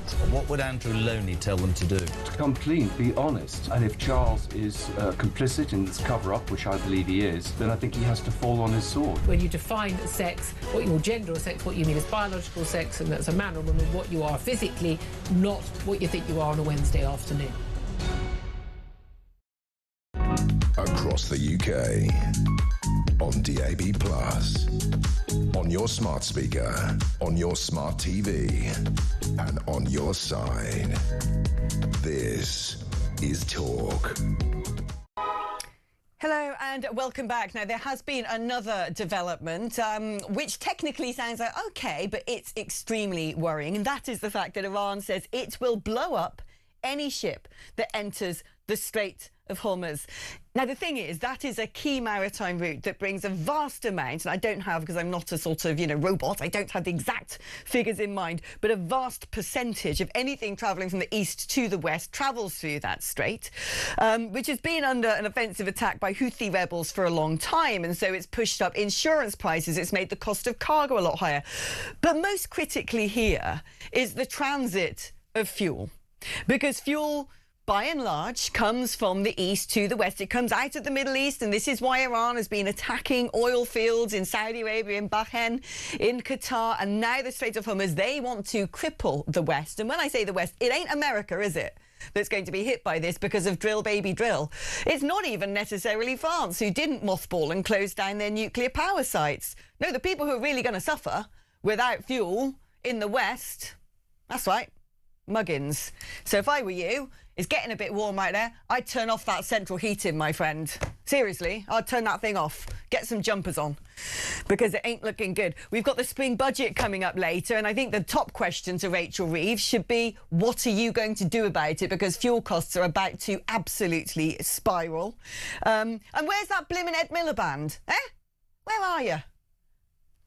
Anyway, let's get on with a different story now. I'm joined by Raja Mir, who's an activist and a campaigner, because he's got a brilliant Substack, and I was reading it the other day about Muslim voting in the wake of the Gorton and Denton by-election. And looking at the Green vote, looking at the Muslim bloc vote, but also this accusation of family voting, which to me sounds a bit like fog marching your relatives down to the polling booth and standing there with them and saying, put the cross in that box. And my understanding is this has had to be the approach this time, an above the water level approach to trying to ensure that the Muslim vote has the most sway, because normally the postal vote tends to serve as that function. But the by-election was called so quickly that that device couldn't necessarily be used. But Raja, you actually know a lot more about this than I do. So talk me through where you say how Pakistanis rig elections. What's going on there? Hi, Alex. Thank you so much. It's very, very straightforward, because it's not new, Alex. We are finally experiencing in the national space what has been taking place at local government elections for decades, 30 years at least. And you saw it play out nationally, most recently when the sectarian MPs got elected, the Pakistani sectarian, Gaza MPs, whatever terminology you want to use to describe them, because it was the same again. And this is the first time it's been used in this way to get a white politician over the line, and really the first time where there's been a separation from the Labour Party. So that's why you're seeing it play out the way it is. Now, the Pakistanis in this country in the main, and the Bangladeshis to an extent, the main sort of ethnic minorities, we now use the term the bloc Muslim vote. It's actually a bit more nuanced than that. It's a Pakistani bloc vote. It's a Bravery system vote. They vote by clans. They live by clans. They vote by clans. These are all facts. There's 50%, I think, the first cousin marriage sort of statistics. So They're very close-knit communities. They vote by clans. And these clan leaders, you are familiar with the phrase community leader. It's been well used in this country for a long time. The police use it. The councils use it. The media use it. Who do you think these community leaders are, Alex? They are the leaders of the clans. They are the leaders of the Bravery system. It's operated in plain sight for decades in this country. We've allowed it to do so, and the consequences of this, they decide who stands in the elections. They decide. How do they do that? Is this in terms of locally? They will put forward a candidate and say it has to be this person, or we're not going to back them. It's similar to that. You saw Rachel Reeves yesterday. That was basically a Bravery guy. It was, what was he called? Arshad Katana. You know, the lad yesterday that Robert Jenrick exposed. Essentially a Bravery leader. What they will do is they will pick their candidate from within their clan. If they don't pick their candidate from within their clan, they will support a candidate that benefits their clan. It's a straightforward, it's a transactional relationship. It's as straightforward as that.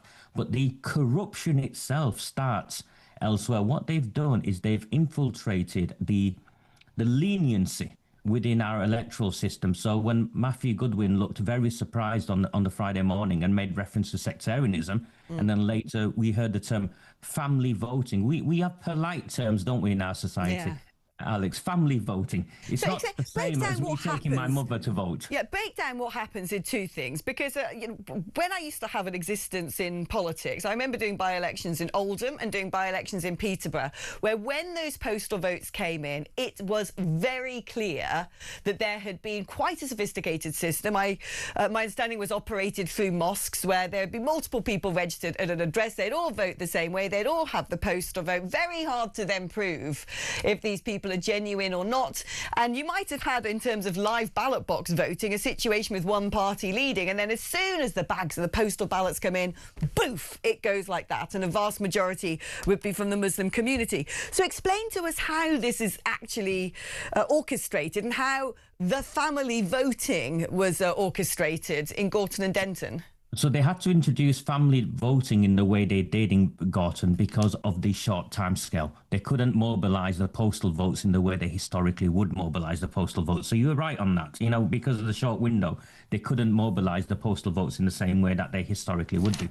The postal vote rigging is proven, historically proven, 100% proven in the courts.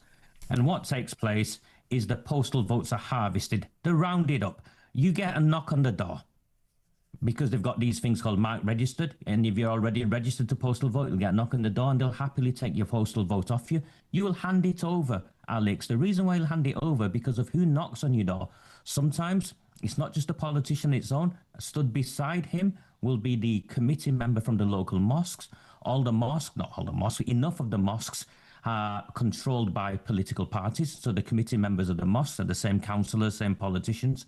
And that's a given. Sometimes the person who knocks on your door, unfortunately, Alex, is a criminal who wants to collect your postal vote.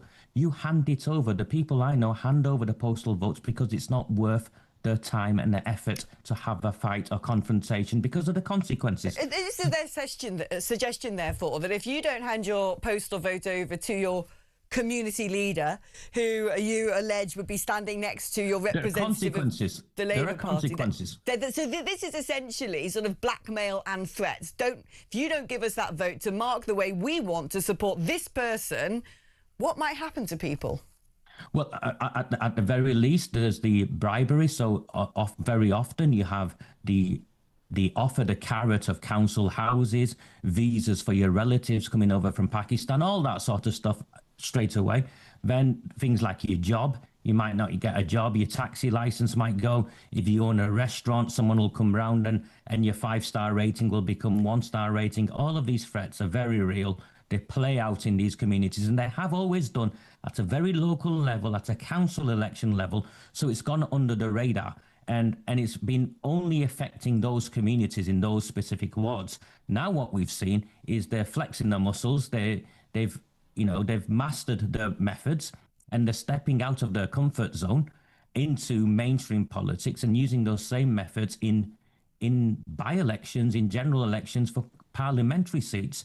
Now, the postal vote harvesting is only possible because of the way our postal vote system is set up. And it was changed by Tony Blair in 2001. I think he changed it. And it was like postal vote on demand. It will widen democracy. And I could show you at the next election, I could show you just how easy it is to rig a postal vote. There's 2 pieces of paper. You sign it on one. You don't put the X on the other. You hand it over to the person who knocks on the door. And then what you've also got is individuals within these communities who want pecking order within these bravery systems, within the clans, who will take 100 postal votes, 200 postal votes to the leaders and say, here you go, this is my, here's my contribution to the cause. Wow. So postal vote rigging is very real. It's endemic within these communities. And I'm genuinely relieved that Reform experienced it firsthand in a by-election. They saw it for themselves, Alex. Yeah. And we are not the conspiracy theorists that we've been made out to be. And you can see it now. Yeah. It's why I wanted you on, because like I said, back in my sort of days of UKIP 1.0 as Farage's assistant, I saw it myself. Like I said, I saw it in the Peterborough by-election. I saw it in the Oldham by-election. In fact, there was someone at the Peterborough by-election at the count for the Labour Party who had been imprisoned for this stuff. So make of that what you will. But what you're saying... You came to Oldham. You came to Oldham. At the Oldham by-election, the newspapers ran the day after a story that the local mosque was involved. Right. The local mosque was involved, and there was a 100% surge in postal votes in one area. That local mosque is my mosque. It's run by the Labour Party. It is run, the chairman of the mosque is the brother of the deputy leader of the council. They are doing this in open, Alex. They're not even worried about any of this anymore. They're doing this in plain sight, and we haven't got the courage to challenge them. Before I let you go, some extraordinary things have been said, which is worth recapping on. I've got one final question.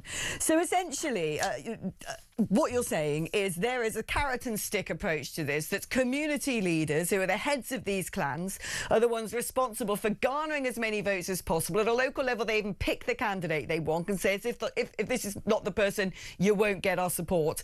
And then to make people vote a certain way, they're promised things, houses or, workers' visas or relatives coming over. But also there is a risk of quite serious and concerning reprisals.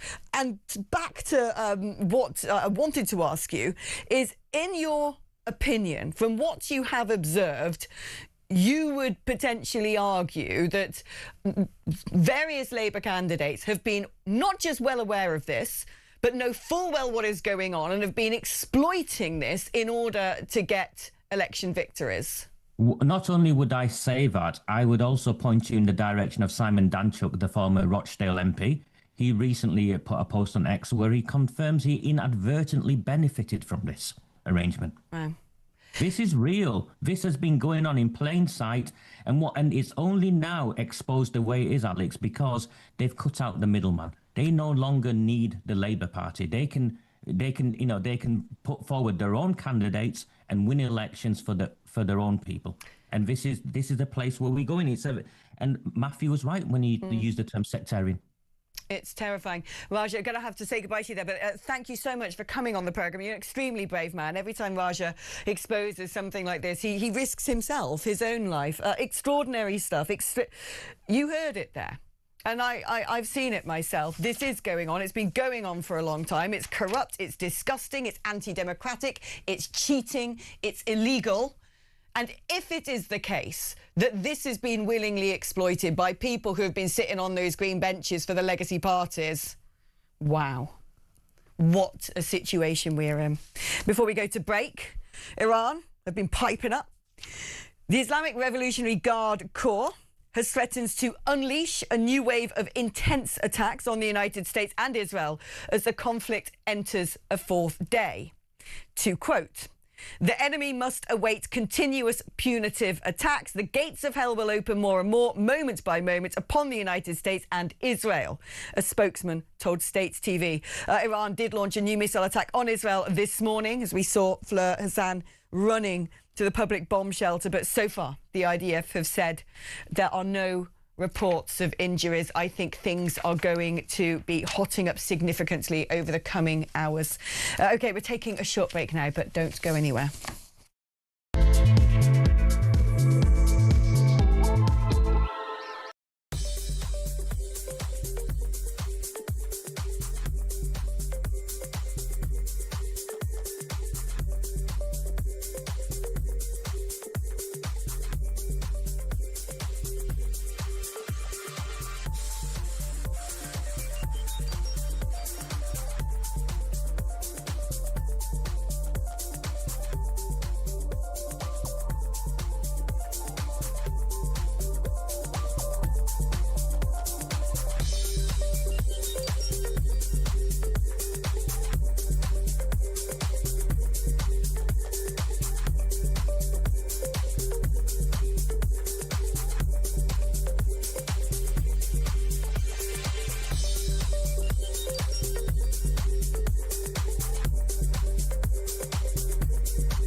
across the UK. On DAB+, on your smart speaker, on your smart TV, and on your side. This is Talk.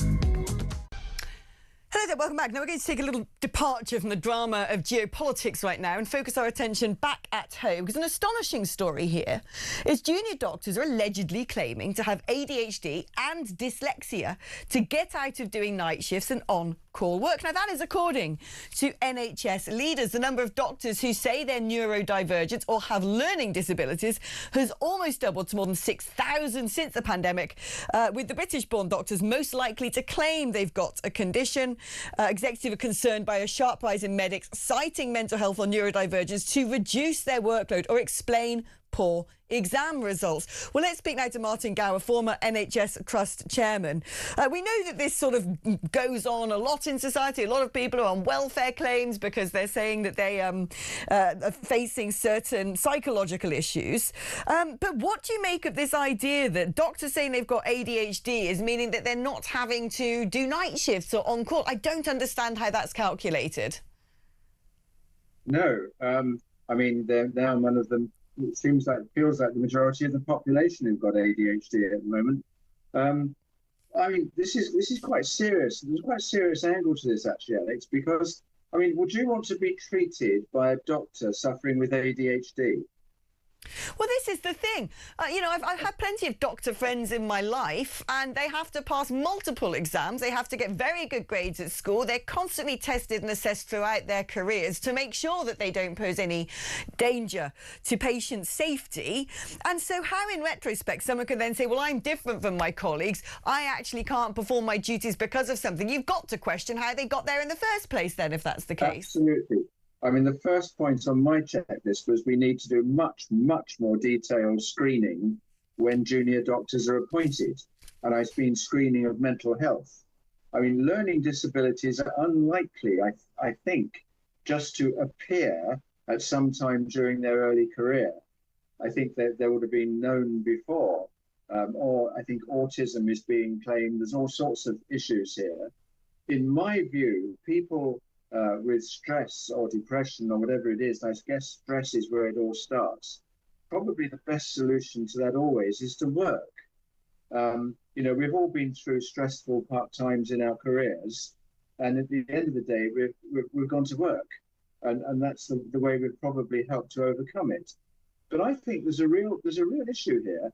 I would think that if there are doctors who are unable to do night work, I wonder whether they should actually be maybe detained through the Mental Health Act and put in an inpatient unit while they're thoroughly investigated, because I'm really unhappy with this. Well, no, this is it. I mean, if you think these people are not doing night shifts and on-call work, when we know the NHS is stressed, they're compromising the presence of capable, qualified people on our wards. But also, like you said, if you have some sort of learning difficulty, and you suddenly said that this has emerged since passing all these various exams, did you cheat the exams? More questions, I think, are being raised than are being answered right now. And quite frankly, I don't understand how the NHS can say, well, some people don't have to do this and some people do. It should be one size fits all, in the same way as the standard in terms of the quality of our doctors and the attainments they have to reach should be uniform. Martin, absolutely staggering story. Former NHS chairman there, Martin Gower. Thank you ever so much. Now, we know that the spring statement is coming up today. On the hour, we're going to be joined by the brilliant economist Justin Urquhart-Stewart just after 12 o'clock to have a listen to what Rachel Reeves might say in that spring statement. Perhaps the most pressing concern now is going to be what we're going to do about soaring energy prices, because given what is going on now in the Middle East, constant attacks all the time from Iran on oil fields, wanting to cripple the international economy, showing its might by trying to prevent ships going through the Strait of Hormuz, saying that they will attack, they will blow up any ships that try and go through that very essential trade artery that delivers all sorts of produce from one side of the world to the other, but critically technically speaking, does deliver fuel from the big oil fields and gas fields in the Middle East to Western countries, such as our own. We already face the highest energy bills among developed Western nations, and that now is set to get even worse as gas appears to have gone up by a staggering, breathtaking 90%. Where we have pursued crazy net zero policies. We don't have the self-sufficiency to emergency extract oil and gas. We're not even doing exploratory drilling. There's nothing on there in the reserves on hold that we can dig into in our hour of need. So we're going to have to take an economic route out of this once again, rather than a practical route, which is having the capability of using fossil fuels that belong to us as and when we should need them. If we're going to transition to green energy, if that's what it's all about, if that really is going to save the planet, then surely we should be able to still turn the lights on. Surely we should be using the fossil fuels that we have to fund that transition and lie in wait as emergency reserves, rather than ask for these things from hostile nations that right now, as we can see it, in an unstable region, and now the temperature's turned up in the Gulf, guess what? We're going to be in huge amounts of trouble. So it'll be interesting to see what Rachel Reeves has to say about this in the spring budget, which is going to be taking place at 12 o'clock. Now, at the same time, she's been asked to axe a 5p fuel duty hike. Be staggering if she decides to continue with that. There have been queues at concourses already around the United Kingdom as people anticipate the price of petrol at the pump soaring. There you can see the door of number 11 Downing Street. That is the official residence of the Chancellor of the Exchequer. At some point, she's going to come out of that with a little red briefcase and pose for photographs if she dares show her face today. I don't think she has much choice. Let's see what is left of that fiscal headroom if she has to bail out British people when we learn of what the new energy cap is set to be in coming weeks. At the same time, it might stick in people's craw, but MPs' pay is set to soar to £110,000. They're going to get a 5% hike due to their workload and due to increasing abuse and intimidation. Get that. Their annual salaries will then go up to £98,599 in the next financial year, way more than twice the UK average, and it'll put them on course to earn £110,000 a year by the end of the current Parliament, because this is an inflation-busting pay rise, which could well anger voters. I want to know what you think about that. Should we be paying our MPs' wages commensurate with their responsibilities? No one's saying they've got an easy life. I'm pretty sure they do face all sorts of intimidation and threats. And also, yeah, guess what? You've got a bigger workload because you can't delegate responsibilities for choosing what goes on in the United Kingdom to unelected apparatchiks in Brussels anymore, can you? But that is the job. That is the name of the game. That is the salary that you expected to get when you stood for public office. Do we actually underpay MPs? There's a big debate on that one for sure.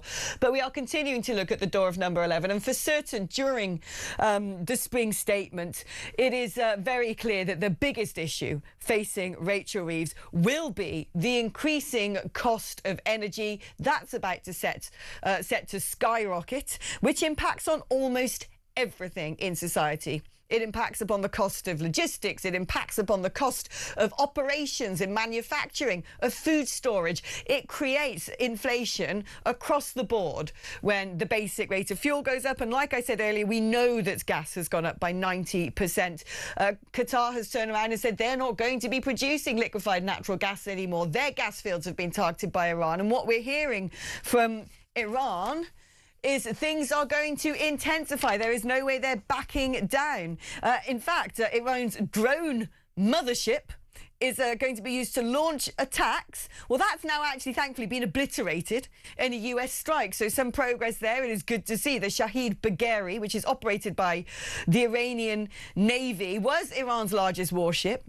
It's now been taken out by the US. It was being used by the Islamic Republic as a main launch pad for drone attacks against American bases. So as I'm giving you these blow-by-blow breaking news updates, I think we can chalk that one up as a win for the West.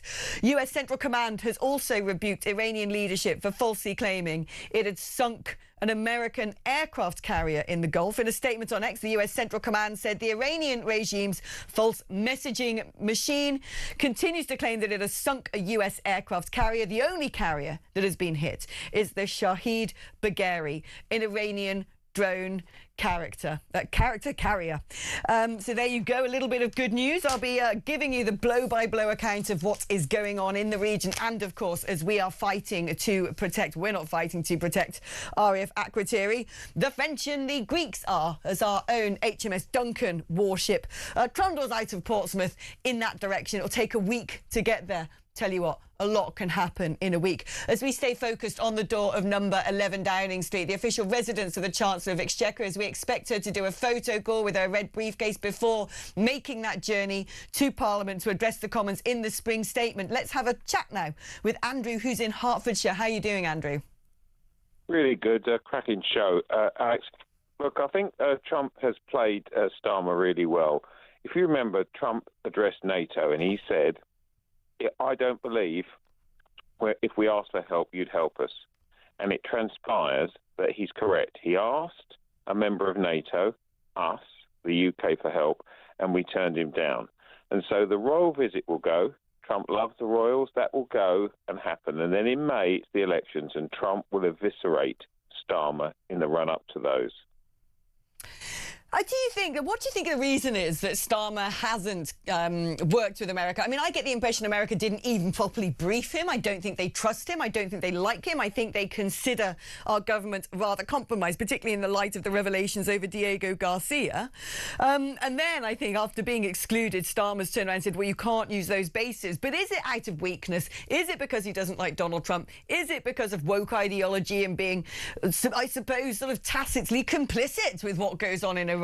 Because there are so many members of the Muslim community here who might support that regime? Or is it because, as we're beginning to observe, we just don't have the capabilities to not just defend our island, but to defend our own military bases?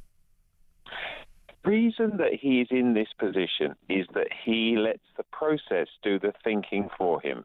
He's a lawyer. He gets a case, someone researches it, he walks into a room, he tells his version of it. He walks out, has a glass of claret with his friend, Lord Hermer. I'm going to have to say goodbye to you, Andrew. We've got to dash to an advertisement, but don't go anywhere, folks. We're living on the edge here. I'll see you on the other side.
The Green Party have won the Denton and Gorton by-election. Labour in third place. Breaking news that Peter Mandelson has now been arrested. So Mandy and Andy have now both had their collars felt. What would Andrew Loney tell them to do? To come clean, be honest. And if Charles is complicit in this cover-up, which I believe he is, then I think he has to fall on his sword. When you define sex, what your gender or sex, what you mean is biological sex, and that's a man or woman, what you are physically, not what you think you are on a Wednesday afternoon. Across the UK, on DAB+, on On your smart speaker, on your smart TV, and on your side. This is Talk.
Across the UK, on DAB+, on your smart speaker, on your smart TV, and on your side. This is Talk.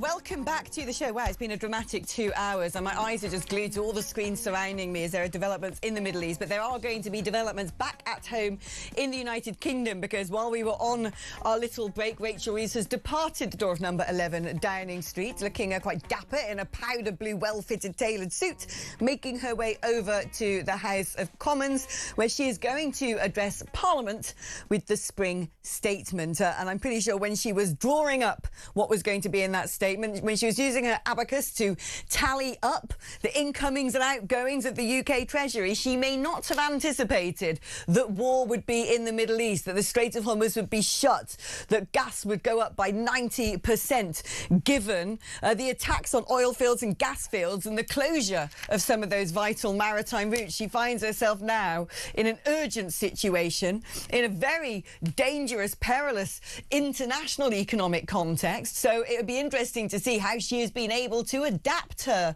lines, if she's had to go back to the drawing board to meet with her partners in the Treasury to say, my goodness, we might have to use some of that fiscal headroom I stored up to bail out businesses, to bail out individuals as energy prices could soar. I am joined in the studio by the brilliant economist Justin Urquhart-Stewart, catless because he's had to transit himself to London for the job. Although, Justin, I would say that I would rather like it. Do your cats travel well? Yeah, they do. When they're suitably persuaded, that's fine. Not sure they're up to the underground yet, but no, they quite like it. Oh, do you know what? I would personally pay for the black cab to bring them here and have them as emotional support animals in the studio. They're because very I good think, at economics. Are they good? I bet they are. We actually understand what's the price of your cat food today and how much it's gone up by. And mind you, I end up eating it, and they get the decent food. You eat the cat food? No, I don't. I was going to say. I wouldn't be surprised if you did feed your cats on sort of filet mignon caviar. Oh, well, good heavens! If you could put anything decent down there, like some salmon I had at the weekend, well, they charge that. No, not at all. Oh, God, I know. My cat is so fussy. It's like, what, you just want to eat that dead thing on the floor and those dried up biscuits. What about this succulent fresh chicken? No thanks. Weird creatures. Talking about weird creatures, see what I did there? Our Chancellor has just left to go to the Commons. She'll be addressing them at 12:30. I would imagine that everything she's written down and all the calculations, some she's done so far, are basically blown out the water, a bit like anything trying to travel through the Strait of Hormuz right now. Well, you just sit there and take last week's speech that I wrote and you just shred it up and say, well, there you are, that's all completely out of date. No, what you should do now is actually be a real political leader and say, we realise this is awful, we don't know what's going to happen. However, here are the things we can try and manage, and here are the things that actually are working. There are an awful lot of bits that aren't, but there just are some bits of good news, and don't get confused with green shoots, because often they turn out to be advanced mould. But we are seeing some changes going on. But a lot of the problems she's caused herself. That doesn't mean she can't do anything to try and actually get things going more. Look at those smaller companies. We are setting up more businesses. That's encouraging. Where they're getting the money from, heavens knows, not from the banks. We are seeing, in terms of housing, it's a really slow market. You need to get that housing market going. As if people buy and sell houses, the kitchen goes, the bathroom goes, and in come the decorators and the plumbers, not from the Green Party, but any other plumbers are available, and you start spending more money. And that's what you want. More money through the economy. That means more VAT coming in, the government gets more receipts, and people start getting more confidence. That can be done without a lot of government money being spent. Government guarantees on enterprise investment schemes done regionally around the country. Do you think that actually the creation of more small businesses could strangely be a symptom of regular employment beginning to collapse, as people having to lay off workers because they cannot afford business rates, because they cannot afford the increase in the minimum wage, they cannot afford the increase in employers' national insurance, so they're having to lay off staff, so people are going home and go, I've got to do something, I'm going to go independent. And it's absolutely right. We saw this before during a very sensitive time, go back to the time of Mrs Thatcher and the miners, and a lot of people still have a lot of angst over all of that. But I remember talking to people up in Mansfield who were the children of miners, the next generation coming through. Children, I mean, they're in their 20s. And as far as they were concerned, actually, that gave them the boost to go and set up their own business, to actually go and have a go themselves. And they turned around and said, well, unless that happened, we'd be down that mine. And we don't want to be down that mine. Now, that was still very difficult for people. But you saw this surge of enthusiasm to actually set up business. What the government needs to do is actually make that easier for people, give them access to things like enterprise investment schemes, so it doesn't cost the government money or anything, but it gives them guarantees. But the big difficulty now facing businesses and indeed Rachel and in fact the whole world is this emerging crisis in the Middle East, where it looks to me that Iran is using two methods at the moment to try and attack its enemies.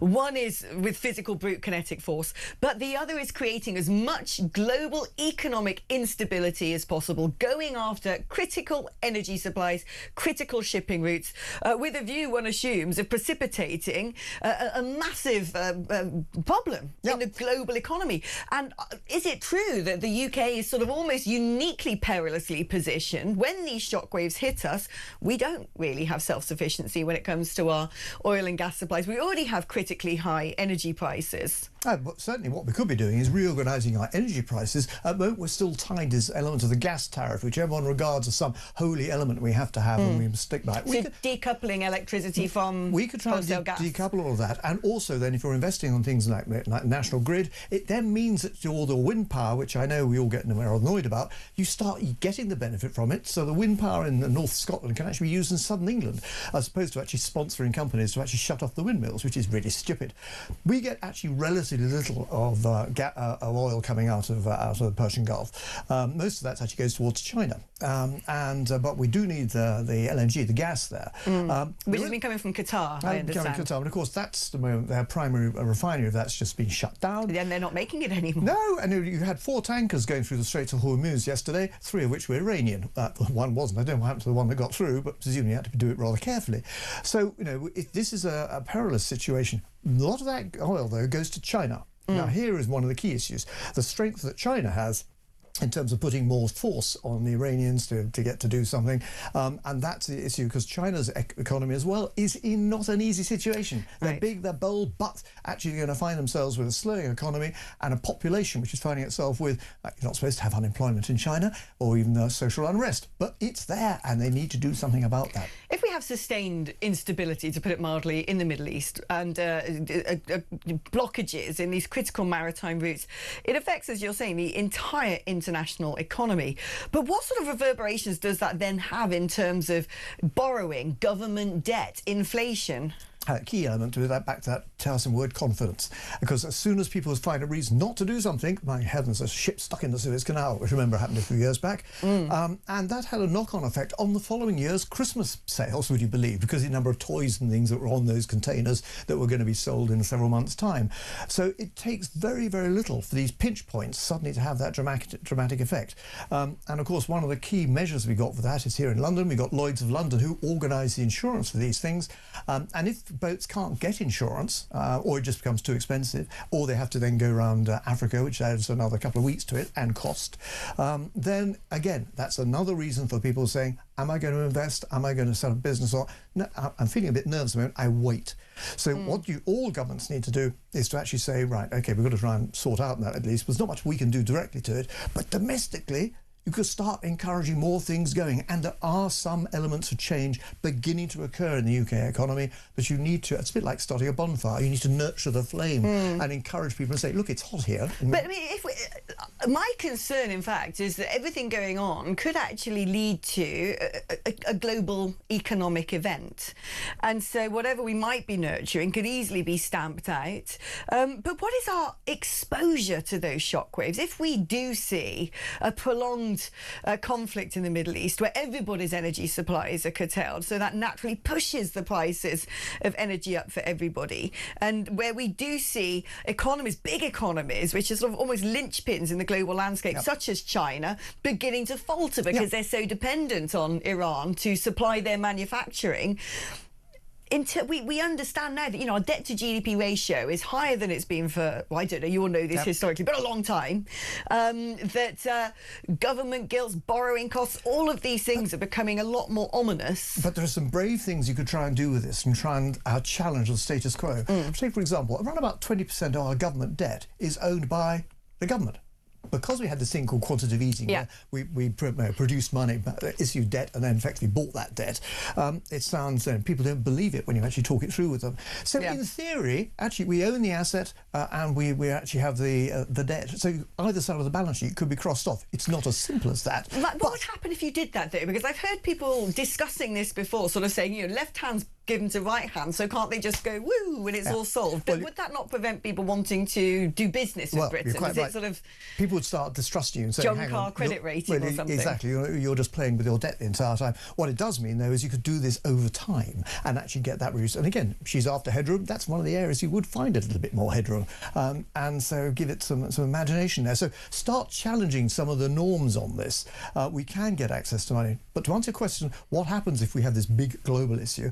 Well, just go back a few years to what happened with Ukraine, and we saw what happened to the prices there, which reverberated straight, obviously gas and fuel straight away, but around all other areas such as food and things, and that frightened people a lot. And we're still living with a bit. It was beginning to improve a bit, and now it's going to go back quite a lot.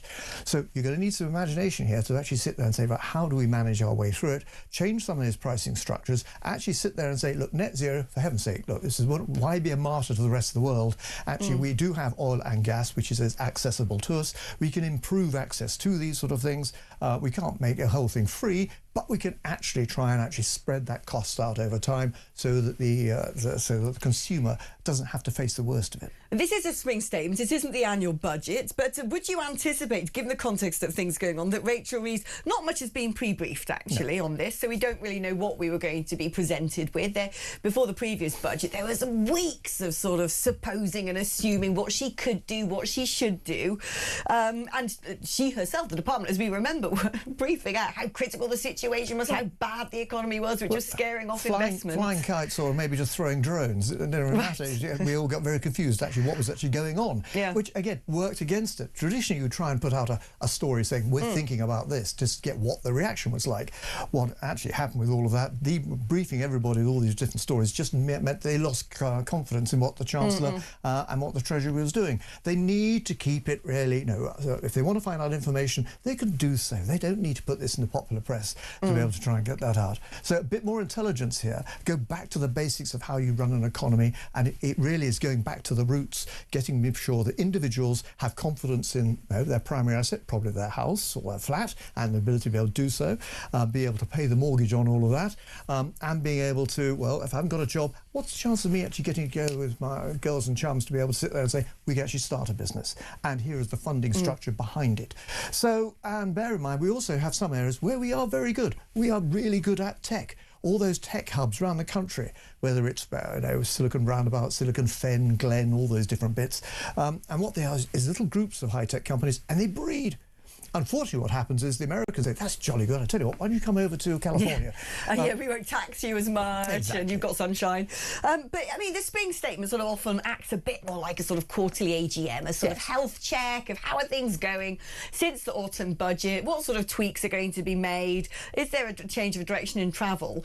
But given the critical situation that if this goes on for weeks, Donald Trump has said it could well go on for weeks, and actually already it seems very critical, very sharp. When you're blowing up oil fields, they don't just suddenly get rebuilt in 2 seconds. So I think we can ascertain that the side effects of this war in the Middle East could actually be worse than Russia and Ukraine. Will we see her having to make some big announcements, or say we're going to have to come back to you with big announcements? Well, certainly you're going to have to come back with some big announcements. You probably can't do them today because you can't see through the fog of war at the moment. There's another issue to look at here as well.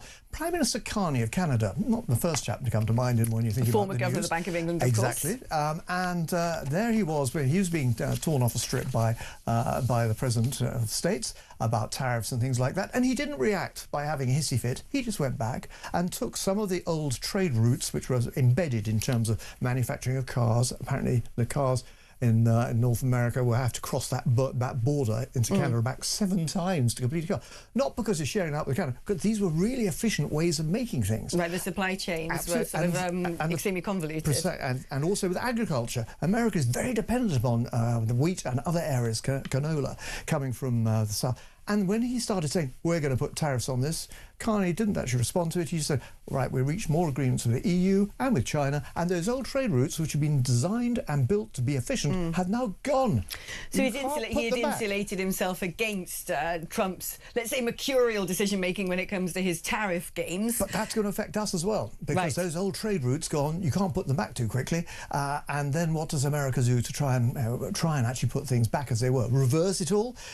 You can't reverse that very easily. It takes time. So add that to the wars going on, add that to the lack of confidence. I'm afraid, with the combination of a slowing economy and more inflation coming through, that awful word of stagflation, not inflatable deer, but actually stagflation, which is very difficult to get rid of. A combination of that stagnating economy and inflation. So what you can do with that is put your fire under the growth bit. We know how that's done with smaller businesses. I know people saying, I don't know how to start all of this. We've done it before. We know where to go.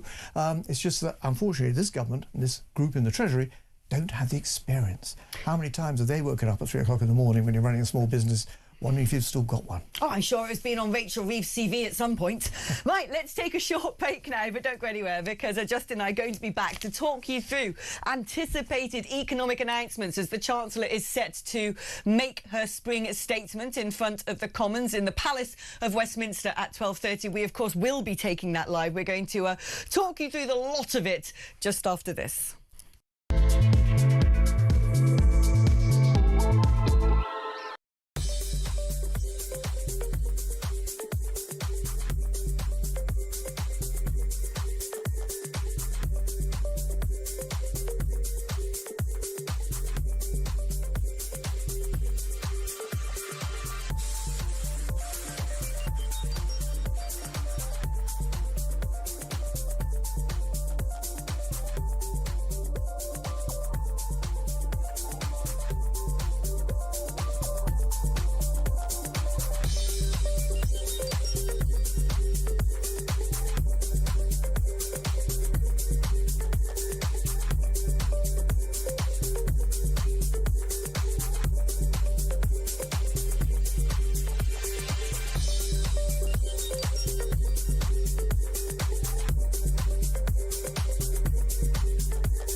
The Green Party have won the Denton and Gorton by-election. Labour in third place. Breaking news that Peter Mandelson has now been arrested. So Mandy and Andy have now both had their collars felt. What would Andrew Loney tell them to do? To come clean, be honest. And if Charles is complicit in this cover-up, which I believe he is, then I think he has to fall on his sword. When you define sex, your gender or sex, what you mean is biological sex, and that's a man or woman, what you are physically, not what you think you are on a Wednesday afternoon. Across the UK, on DAB+, on your smart speaker, on your smart TV, and on your side. This is Talk. Hello, welcome back. As already said before the break, we are going to be going live to the spring budget at 12:30, but we're going to talk around the subject until then. Not much has been pre-briefed this time, so we can't chew over some of the details that have already been released into the public domain. As you may recall, last time, the pre-briefing was almost like a doom klaxon going off, and then we found out it wasn't as bad as all that. And then, of course, there was the huge embarrassment of the entire budget being leaked before the Chancellor even stood up and announced it. Well, things seem to be being run a lot more like a tight ship with tight lips today. But we will find out more. And of course, this is now going to take place in a very different context, perhaps, to that which she anticipated as she started drawing up her programme. I'm joined by Justin Urquhart-Stewart. Now, politically, we've been focusing a lot on the geopolitics and how that's going to impact the world. We can only assume, and we're going to have to build a lot of reinforcements against some of the shockwaves economically that are going to resonate out of that conflict in the Middle East. But domestically, there are shockwaves going on in our politics here. What we saw in the Gorton and Denton by-election is this complete fracturing, splintering of the legacy party's vote. Reform UK on one side, and on the other side now, the Green Party. And in polling released by YouGov today, the Greens have now leapfrogged Labour into second place. They're up 4 points to 21%, largely driven, some believe, by the extent of publicity after the Gorton and Denton by-election. Now, there are many things that people anticipate about the Green Party, that they like hugging trees and net zero. Didn't speak about that a lot in Gorton and Denton. A lot of the focus was on Gaza and getting that Muslim vote. But when you dig around into their sort of political psychology, and when you look at their perhaps agenda and convictions when it comes to the economy, well, it's that usual sort of, sixth form, naive agenda of tax the rich, share the wealth. But let's talk about that, because they're in a position now where they could become a big deciding force in politics. If Labour is spooked about that, it might draw Labour even further to the left. What would be the economic implications? Well, very significant. Now, we saw with our current government the lack of technical experience in economics and running a business. Now, take the Green Party. Now, you can double that lack of experience. Maybe you can double that. But you're in a position where you've got people who really, you don't just read through even the headlines of of what they're standing for, it doesn't make a great deal of sense. Now, I have to say, whether it's their attitude of, say, towards women and issues like that, will be interesting to see how that goes down with their Muslim voters if they read it in detail, which of course they wouldn't have. In terms of taxation, yes, squeeze the wealth again. It's that old phrase of actually, tax doesn't create wealth. Create wealth allows you to have more tax. It's the wrong way round. So just merely saying it's those filthy rich are doing anything that's wrong is a stupid thing to come out with. Now, what's happening, of course, is here we are, spring, it's green, everyone's got daffodils out. They're at their peak of their fashion at the moment. It won't take very long for people to start actually questioning some of the points, saying, but hang on, if you did this, that's not actually not going to work. And Reform are finding a bit the same as well. They suddenly have a big peak and it drops off a bit. They have to find themselves having to do more justification, as some of the local authorities have found with Reform running the councils. We're going to make cuts and then find, actually, it's quite difficult to make cuts. Well, once you actually sit at the coalface, it's a different kettle of fish. They need to be tested. And, of course, the Greens haven't been able to be tested yet. So at the moment, they're motherhood and apple pie at the moment. But watch for that. That will eventually change as cynical people like me will turn around and turn the pages of their policies and say, this is illogical. Well, nothing wrong with in terms of your green things or what you intend to do, but this is not something you can do by immediate revolution, because you'll make the country bust. I remember, I don't know, about a year ago, probably more recent than that, the IMF had sort of briefed out that the UK's in big trouble unless it sorts out the welfare bill. And then it appeared that the IMF went, OK, they're going to sort out the welfare bill because the Labour Party had drawn up significant welfare cuts. But what we have found subsequently is that thing didn't even make it close to passing through Parliament. No. The backbenchers have said, absolutely not. This goes against our agenda. This is not in our political DNA to cut PIP payments, disability benefits, universal credit, etc. In fact, they went the opposite direction, of course, and lifted the two-child benefit cap.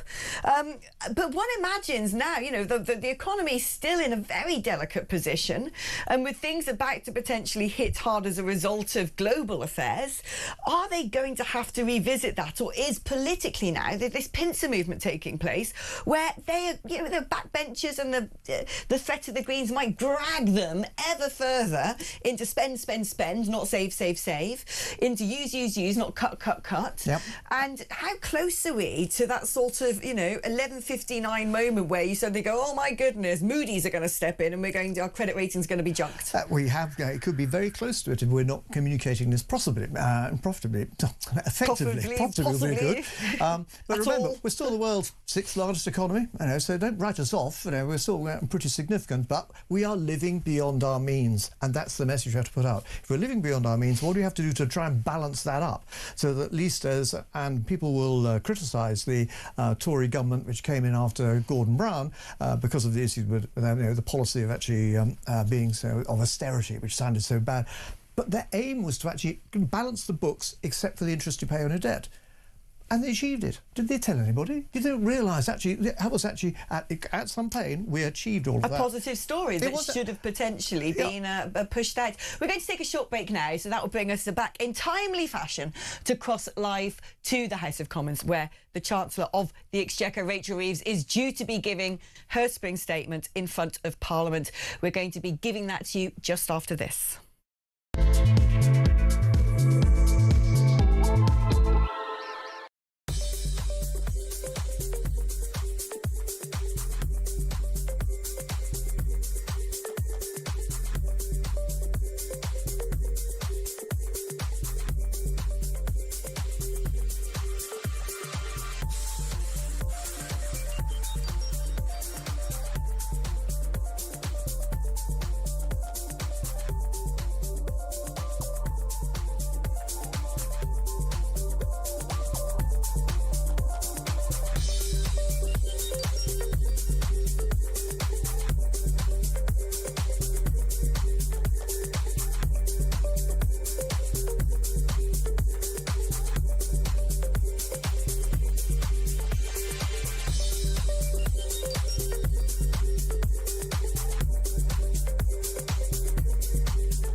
Across the UK, on DAB+, on your smart speaker, on your smart TV, and on your side.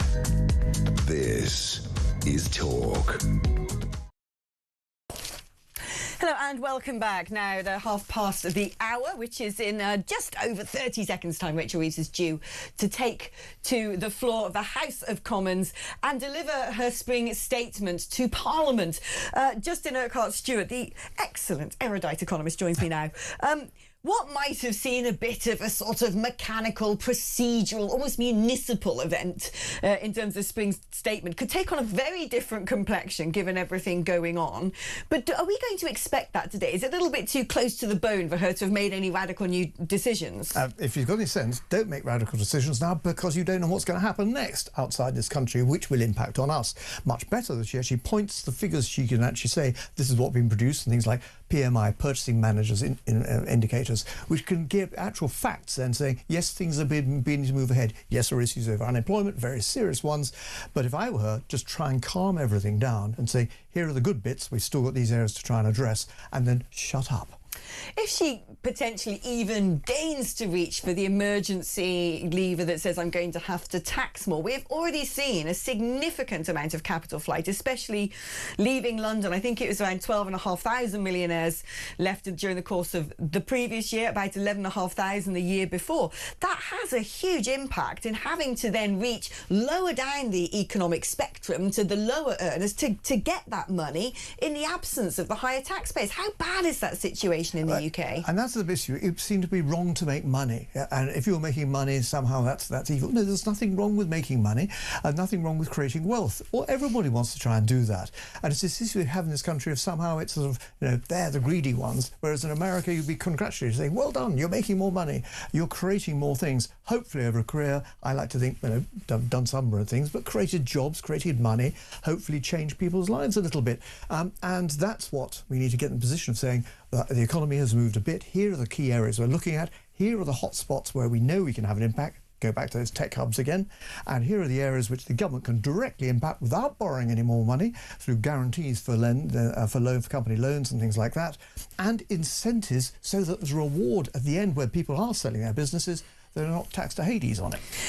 Is one of the most important things that the government should potentially be prepared to address right now, the idea of making sure that that balance between those who are net contributors to the economy and those that benefits from it changes, because I believe for one of the first times in a long time the net contributors are now below 50% of the population. That's a fundamental problem, isn't it, here? And there was always this line, you hear people, these are my rights. Those are your rights. What are your obligations? An obligation as a British citizen to pay into the pot fairly and to be doing your best to try and actually contribute to it. At the moment, there are too many ways where you can opt out of it, and all sorts of excuses you come up with. People don't feel they may be unwell. I quite understand that. But when we're in the position now with a level of people not being proper education or development, that is an underlying problem. So it's at unemployment. You have to make unemployment unacceptable. What you want to be able to... You have to make unemployment unemployed. Try and encourage people, reward them for being back into work again. I know governments have tried to do it before. They've never really come out with a straightforward system whereby this is what you're going to be entitled to, but it gets capped because we can't go beyond that. And reward those people who are then into work by making sure that they do actually see some tangible benefit. The problem at the moment, with the government saying we're going to raise the minimum wage, which, by the way, of course, the government doesn't pay, it's the companies that pay that. Right, exactly. And all you end up doing is actually then people now in a position where they're going to be paying more tax because they've adjusted the bands or frozen the bands, so you've got more poorer people paying tax. What? This is illogical. When we talk about the health of the economy, we often look at it through the prism of real estate. People look at it through the interest on their mortgages or the value of their property. Is it going up? Is it going down? What is the sort of environment, the landscape right now in that regard in the United Kingdom? So I believe in London property prices have gone down by as much to 30% for the more wealthy homes. How is this looking around the United Kingdom? What might people expect in terms of if you haven't got a fixed rate mortgage, if it's on a tracker, could we suddenly see, because of events going on, huge hikes as we've seen in previous years under previous Prime Ministers? Potentially that could happen. We have no idea how it's going to operate. But one of the measures to look at here are people buying and selling houses because normally it's our primary asset. Therefore, people are very sensitive with the price, the average house price goes up or down. That will affect our confidence. This is very important in America during the financial crash. The person who runs the American economy is Mr. and Mrs. Joe Schmo living in Little Rock, Arkansas, shopping in Walmart, and they own their house. And as far as they're concerned, they probably account for 65% of the American economy. So in the States, they realise if we get the banking system working again, so people people can move and they can actually keep that system going, be spending more money on repairing, rebuilding, all those elements. It gets money flowing through the economy. It gets more properties being bought and sold. That tends to actually improve the prices as well, and that gives people that confidence back. That's a key element to look at, confidence. We are, of course, waiting for the Chancellor of the Exchequer to stand up and make the address of the spring statement to Parliament. As you can see, if you're watching on YouTube, on the right-hand side of the screen, we're not in that moment just yet. But as soon as she does rise, we will cross over live to hear what she has to say. Now, I don't know if you sort of switched on to Reform UK. They've now got what they're calling a shadow Chancellor in the figure of Robert Jenrick and some of his announcements. One of the things that he said which surprised those of us who might be more familiar with the ideology of the leadership of Reform UK and what was supposedly leaked to George Osborne for reasons that I can't particularly explain, is the fact that they're not going to do away with the OBR. Is that a sensible decision? Is keeping that quango in place, putting on protective guardrails that gives the rest of the world confidence that Britain's going to be sensible at managing its economy? Or is it in fact a straitjacket preventing any future Chancellor from making decisions, big decisions, very different decisions that might be necessary in a time of crisis? Well, short term, as you go back and look what happened when Liz Truss had a disastrous budget, one of the key elements stood out straight away was actually bypassing it. Right, here we go. Rachel Reeves is up. Let's take a listen.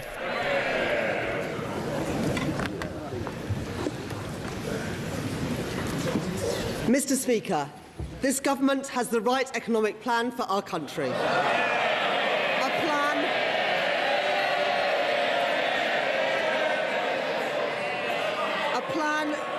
plan that is... Order. Sorry. Look, both sides, if you're not interested, please, you don't have to stay in the chamber. I'm interested, my constituents are interested, and your constituents as well, Chancellor. A plan that is even more important in a world that in the last few days has become yet more uncertain. With unfolding conflict in Iran and the Middle East, it is incumbent on me and on this government to chart a course through that uncertainty, to secure our economy against shocks and protect families from the turbulence that we see beyond our borders. I want to express my gratitude to members of our armed forces as they serve across the globe to protect our country. And I want to reassure this House that I am in regular contact with the Governor of the Bank of England, with my international counterparts and with key affected industries, including our maritime sector. And tomorrow I will meet with our North Sea industry leaders to discuss the implications that they face and work with them to manage this uncertain period. Mr. Speaker, in an increasingly dangerous world, I am proud to be the Chancellor that is delivering the biggest uplift in defence spending since the Cold War. With £650 million committed in January to upgrade our Typhoon fighter jets, a new Royal Navy frigate launched from Rosyth last week, and just yesterday, our £1 billion helicopter deal with Leonardo. I am in no doubt about Britain's ability to navigate the challenges we face. The plan that I have been driving forward since the election is the right one. Stability in our public finances, investment in our infrastructure, including our armed forces, and reform to Britain's economy. It is a plan to reshape our economy and break with the failed ideas of the past. Building growth are not just the contribution of a few people in a few places, but in every part of Britain, with a state that doesn't stand back, but that steps up. Strengthening our trading relationships and our alliances, creating capacity in our economy through affordable housing, better transport and free childcare. An active and a strategic state, building growth and economic security in an uncertain world. Stability is the single most important precondition for economic growth. That is why we have committed to a single major fiscal event a year, limiting major policy changes to the budget and giving businesses and households the certainty that they need. Today, the new forecasts from the Office for Budget Responsibility show that our plan is the right one. Inflation is down. Borrowing is down. Living standards are up and the economy is growing. Mr. Speaker, this government has restored economic stability. The previous government allowed inflation to skyrocket to over 11%. They stoked interest rates to 15-year highs and delivered the first parliament on record where people were poorer at the end than they were at the start of the parliament. That is their record. Well before the pandemic. I recognise the impact that what the Conservatives did had on families. We promised change at the election, and I understand the responsibility on me to deliver that change. I know that the question that people will ask themselves at the next election is this: are me and my family better off? I am determined that the answer will be yes. The promise that we changed the change that we promised has already started. There have been 6 cuts in interest rates since the general election, the fastest pace in reduction in 17 years. And inflation has fallen. For businesses, that means lower capital costs and greater uncertainty. And for families, it means more money in their pockets to spend in local shops and on the high streets. Those interest rate cuts will save households over £1,300 per year on a typical new fixed-rate mortgage. And real wages have risen by more in the first 18 months of this Labour government than they did in the first 10 years of the Tory government. At the budget, I went further to deliver the change that people rightly demand. I extended the 5p cut in fuel duty for a further 5 months. I froze prescription charges for the second year in a row. I froze rail fares for the first time in 30 years. And I am taking £150 off of energy bills from next month. In February, the Bank of England confirmed that inflation will fall faster because of the action that I took in the budget. And today, the Office for Budget Responsibility expects inflation to come down even faster than it forecast in the autumn. Mr. Speaker, in the current global context, with the risk that rising energy prices will put upward pressure on inflation, the action that I have taken is even more crucial.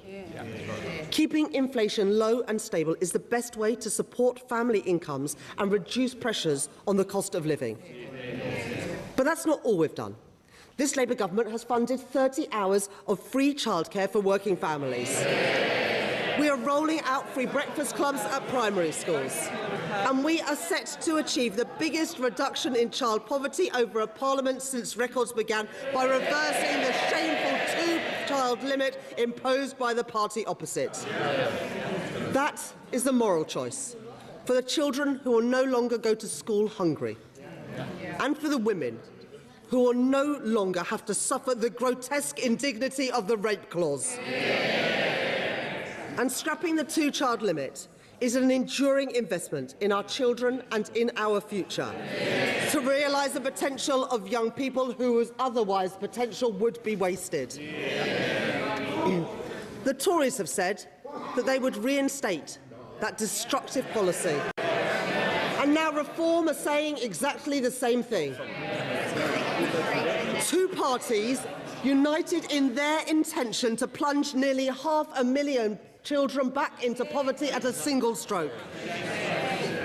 Mr. Speaker, if you import failed Tory politicians... I mean, Justin, let's quickly go over what we've heard so far. I thought she painted herself into a corner by saying we're going to have one single major fiscal event a year, at the same time as acknowledging that there's a crisis and the government will prevent the economy facing shockwaves. Well, the only way you can do that is with a fiscal event. There is nothing here which is actually going to change anything. We're just padding at the moment. And then we heard something about red claws. Are we all going to get a free lobster? I understand what it's to do with Brent, I presume she's talking talking about. But these are important issues, but they're not going to change the economy. It seems to me you could get out the bingo card, the breakfast clubs appeared, growth has appeared, but no strategy for growth. What we are hearing about instead is trumpeting success by saying, oh, well, we were the ones who lifted the 2-child benefit cap. Yeah, and also actually looking at those key elements in the economy, where is that growth already there, already existing, which we're helping to give me some facts I can work on, not some rather maybe useful for some people, breakfast clubs, which are fine, but they ain't going to save the country. Indeed they're not. Let's carry on listening. And 2028, and 1.5% in both 2029 and 2030. I've always said that growth is for a purpose, to make working people better off. And I can confirm that GDP per person is set to grow more than was expected in the autumn, with growth of 5.6% over the course of this Parliament. That compares to a fall in GDP per capita in the last Parliament. And by the next election, after accounting for inflation, people are forecast to be £1,000 better off per year. Oh, I didn't hear them that time. We promised change, Mr. Speaker, and we are delivering that change. The economy is growing. I mean, what's interesting is she's talking about we've cut interest rates 6 times and our job now is to keep that inflation low, attacking the previous government. But a lot of those things are going to be out of her control if the global context continues to change as it is. And just point out, actually, they didn't cut any of the interest rates. The independent Bank of England were doing it. OK, they're influenced by what the Treasury says, but nonetheless, they go with her. So, yeah, actually now I want to be able to see, after what we see happening in the Middle East over the past few days, frankly, telling us in 5 years' time that GDP is going to be better per person is for the birds. We don't know. She said she's brought about economic growth and stability. 0.1%, is it? Yes, this is going to be probably a rounding error. I mean, it's not. And we've seen that these would get revised every quarter, and they go back, and when they rise, they normally get revised down. It doesn't mean it's disastrous, but I'm afraid you can't sit here and say these are green shoots. Don't start popping the champagne corks yet. No. Let's cross back over. The number of inactive people reached record highs under their government. And over the last decade, apprenticeship starts by young people fell by 40%. This government will not leave an entire generation of young people behind.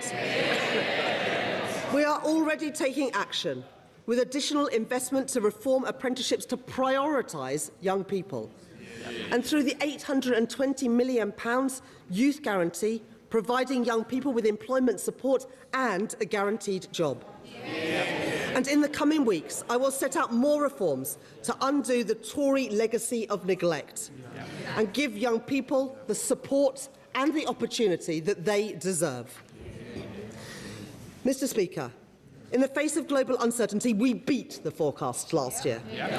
In the year ahead, the choices that we are making gives me confidence that we will beat them again.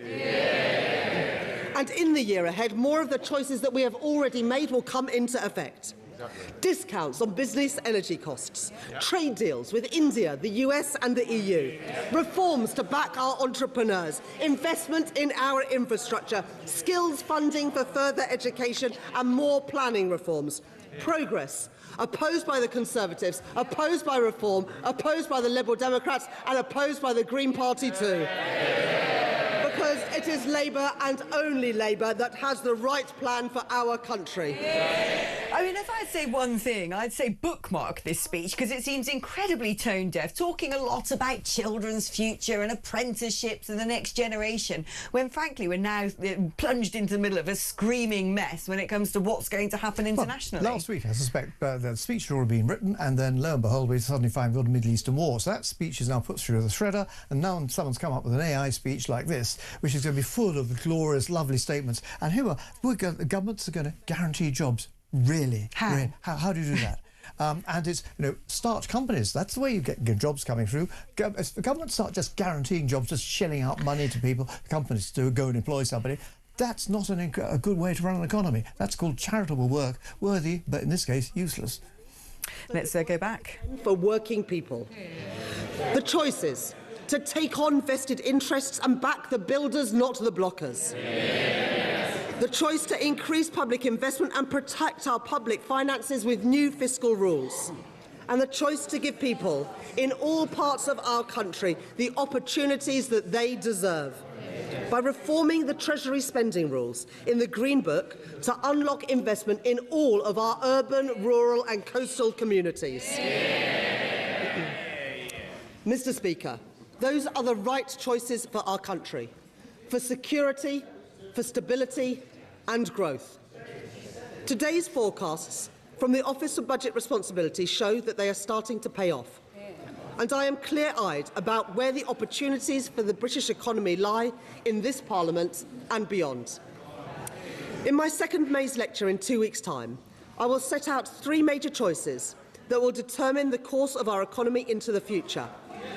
To go further in strengthening our global relationships, breaking down trade barriers and deepening alliances with our European partners for a more secured and connected economy.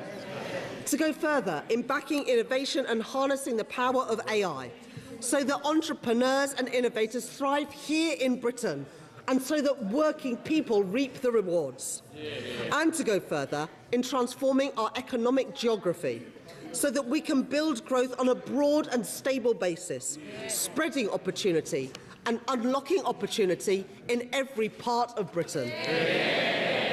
I mean, Justin, we've just seen that the growth forecast has just been downgraded. Excellent, live on air while she's speaking. It seems to me like a very vibesy talk, very left-wing, opportunity, growth, spreading opportunity. I mean, there's nothing of substance in here. Well, obviously, when she said 3 choices we have to make, I thought, oh, good, right. Number 1, okay, trade barriers. Number 2, I didn't hear number 2. Number 3, anyone heard? No.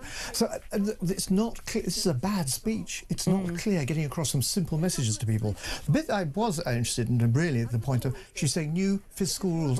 She's going to change the fiscal rules of how much she can actually going to be able to borrow. So she's going to be borrowing more. And the Treasury's going to have to then come up with another mechanism, say, right, your headroom is now going to be measured in this way or that way. Now, that would be interesting, and maybe that's the way they adjust some of the government debt. Remember, 27% of which is actually owned by the government, to actually say, actually, we can, if not publicly wipe all some of this off, we can actually start reducing our dependence on that and give us allowance to be able to borrow more to invest. I don't want to borrow anymore, but actually, there are going to be times here we're going to have to. But do that without the IMF coming to stomp on you. Well, and without cutting welfare, let's see if she's going to do that. Mr. Speaker, 5 Prime Ministers, 7 Chancellors, 11 plans for growth, and at the end of it all, the only Parliament on record where living standards were worse at the end than they were at the start. And a £22 billion black hole in the public finances. That is their legacy. And make no mistake, the Tory Tribute Act up there, they would do exactly the same thing. They may have changed the colour of their rosettes, but the British people won't forget that they are the exact same people who wrecked our public services and wrecked our public finances in the Tory government. The same people, the same policies and the same... Actually, just looking at this, I expect to see a financial statement giving an idea, actually, what the position's going to be, where the forecast go. Instead, we're just getting blather coming through, and something which could have been written by a chat GPT type thing, full of the phrases you hear at elections. No, I want some facts here as to what they're going to be doing. I'm not saying GDP is going to be better in 5 years' time. You have no idea what it's going to be like in 5 years' time. We'll have trouble with what it's looking like tomorrow. Well, she's an economist. She's being economic with her facts. Let's see if there are some. Jeopardise our alliances. Well, she shakes her head. I don't know if they've changed their policy, but their policy is to take us out of NATO. So let me be clear. It is Labour and only Labour that can provide social justice, national security and fiscal responsibility. In their forecasts today, the Office for Budget Responsibility show that we are set to reduce borrowing by nearly £18 billion compared to the autumn. This year, we are set to borrow less than the G7 average, something that the Tories never achieved in any year in 14 years. The forecast today shows that public sector net borrowing is set to fall from 4.3% this year to 3.6% next year, then to 2.9%, 2.5% and to 1.8% in 2029-30. And even after funding other measures announced since the budget, including the new special educational needs system set out by my right honourable friend, the Education Secretary, last week, headroom against the stability rule in 2029-30 has increased from £21.7 billion to £23.6 billion, with headroom against the investment rule also higher at £27.1 billion. And debt is now set to be lower in every year of the forecast compared with the autumn. Mr. Speaker, it is because of the choices I have made to keep our public finances stable and restore our credibility that we can invest in the priorities of working people. Investment in our communities with pride in place. Investment in our schools to fix crumbling classrooms and give every child the education that they deserve. And investment in our NHS to bring waiting lists down and with a record cash settlement. I mean, just in there, she talked about public sector net borrowing, which seems to me, applauding herself that we're going to be borrowing less. But then earlier on, she's talking about actually, well, she's now talking about more investment and then changing the fiscal rules. So what is it? Is she going to borrow more? Is she going to borrow less? What we're hearing is platitudes, and rather than necessarily any particular facts that you can be able to hang your opinions and views on. If you're changing the fiscal rules, that is the most important line I've seen in this so far. So on that basis, what are your borrowing issues going to be? If I was now actually look at the international bond market, am I going to invest in Britain? The answer is, if you can't tell me actually what your fiscal rules are going to be, how you're going to be running this, I'm afraid I'm going to go borrow state money elsewhere, buy US bonds, Treasury bonds instead. She's got to be able to come up with something which is a clear, credible line, which not just us as UK citizens, but actually investment markets, institutions actually look at it and say, I understand that makes sense. We know Britain's normally good for its debt. We'll carry on supporting it. Let's cross back over to the Fisher-Price Chancellor and see what she's got in store. Debt interest next year than was forecast in the autumn. And if we stay the course and stick to our plan, and our debt interests return to the G7 average, where they were before they wrecked things with Liz Truss's mini-budget, we will have £15 billion a year more for the priorities of working people and to make working people better off. That is the prize on offer. That is the prize within our grasp. This is the right plan. A plan that is more necessary than ever before in the world of uncertainty. A stronger and more secure economy. Inflation and interest rates falling.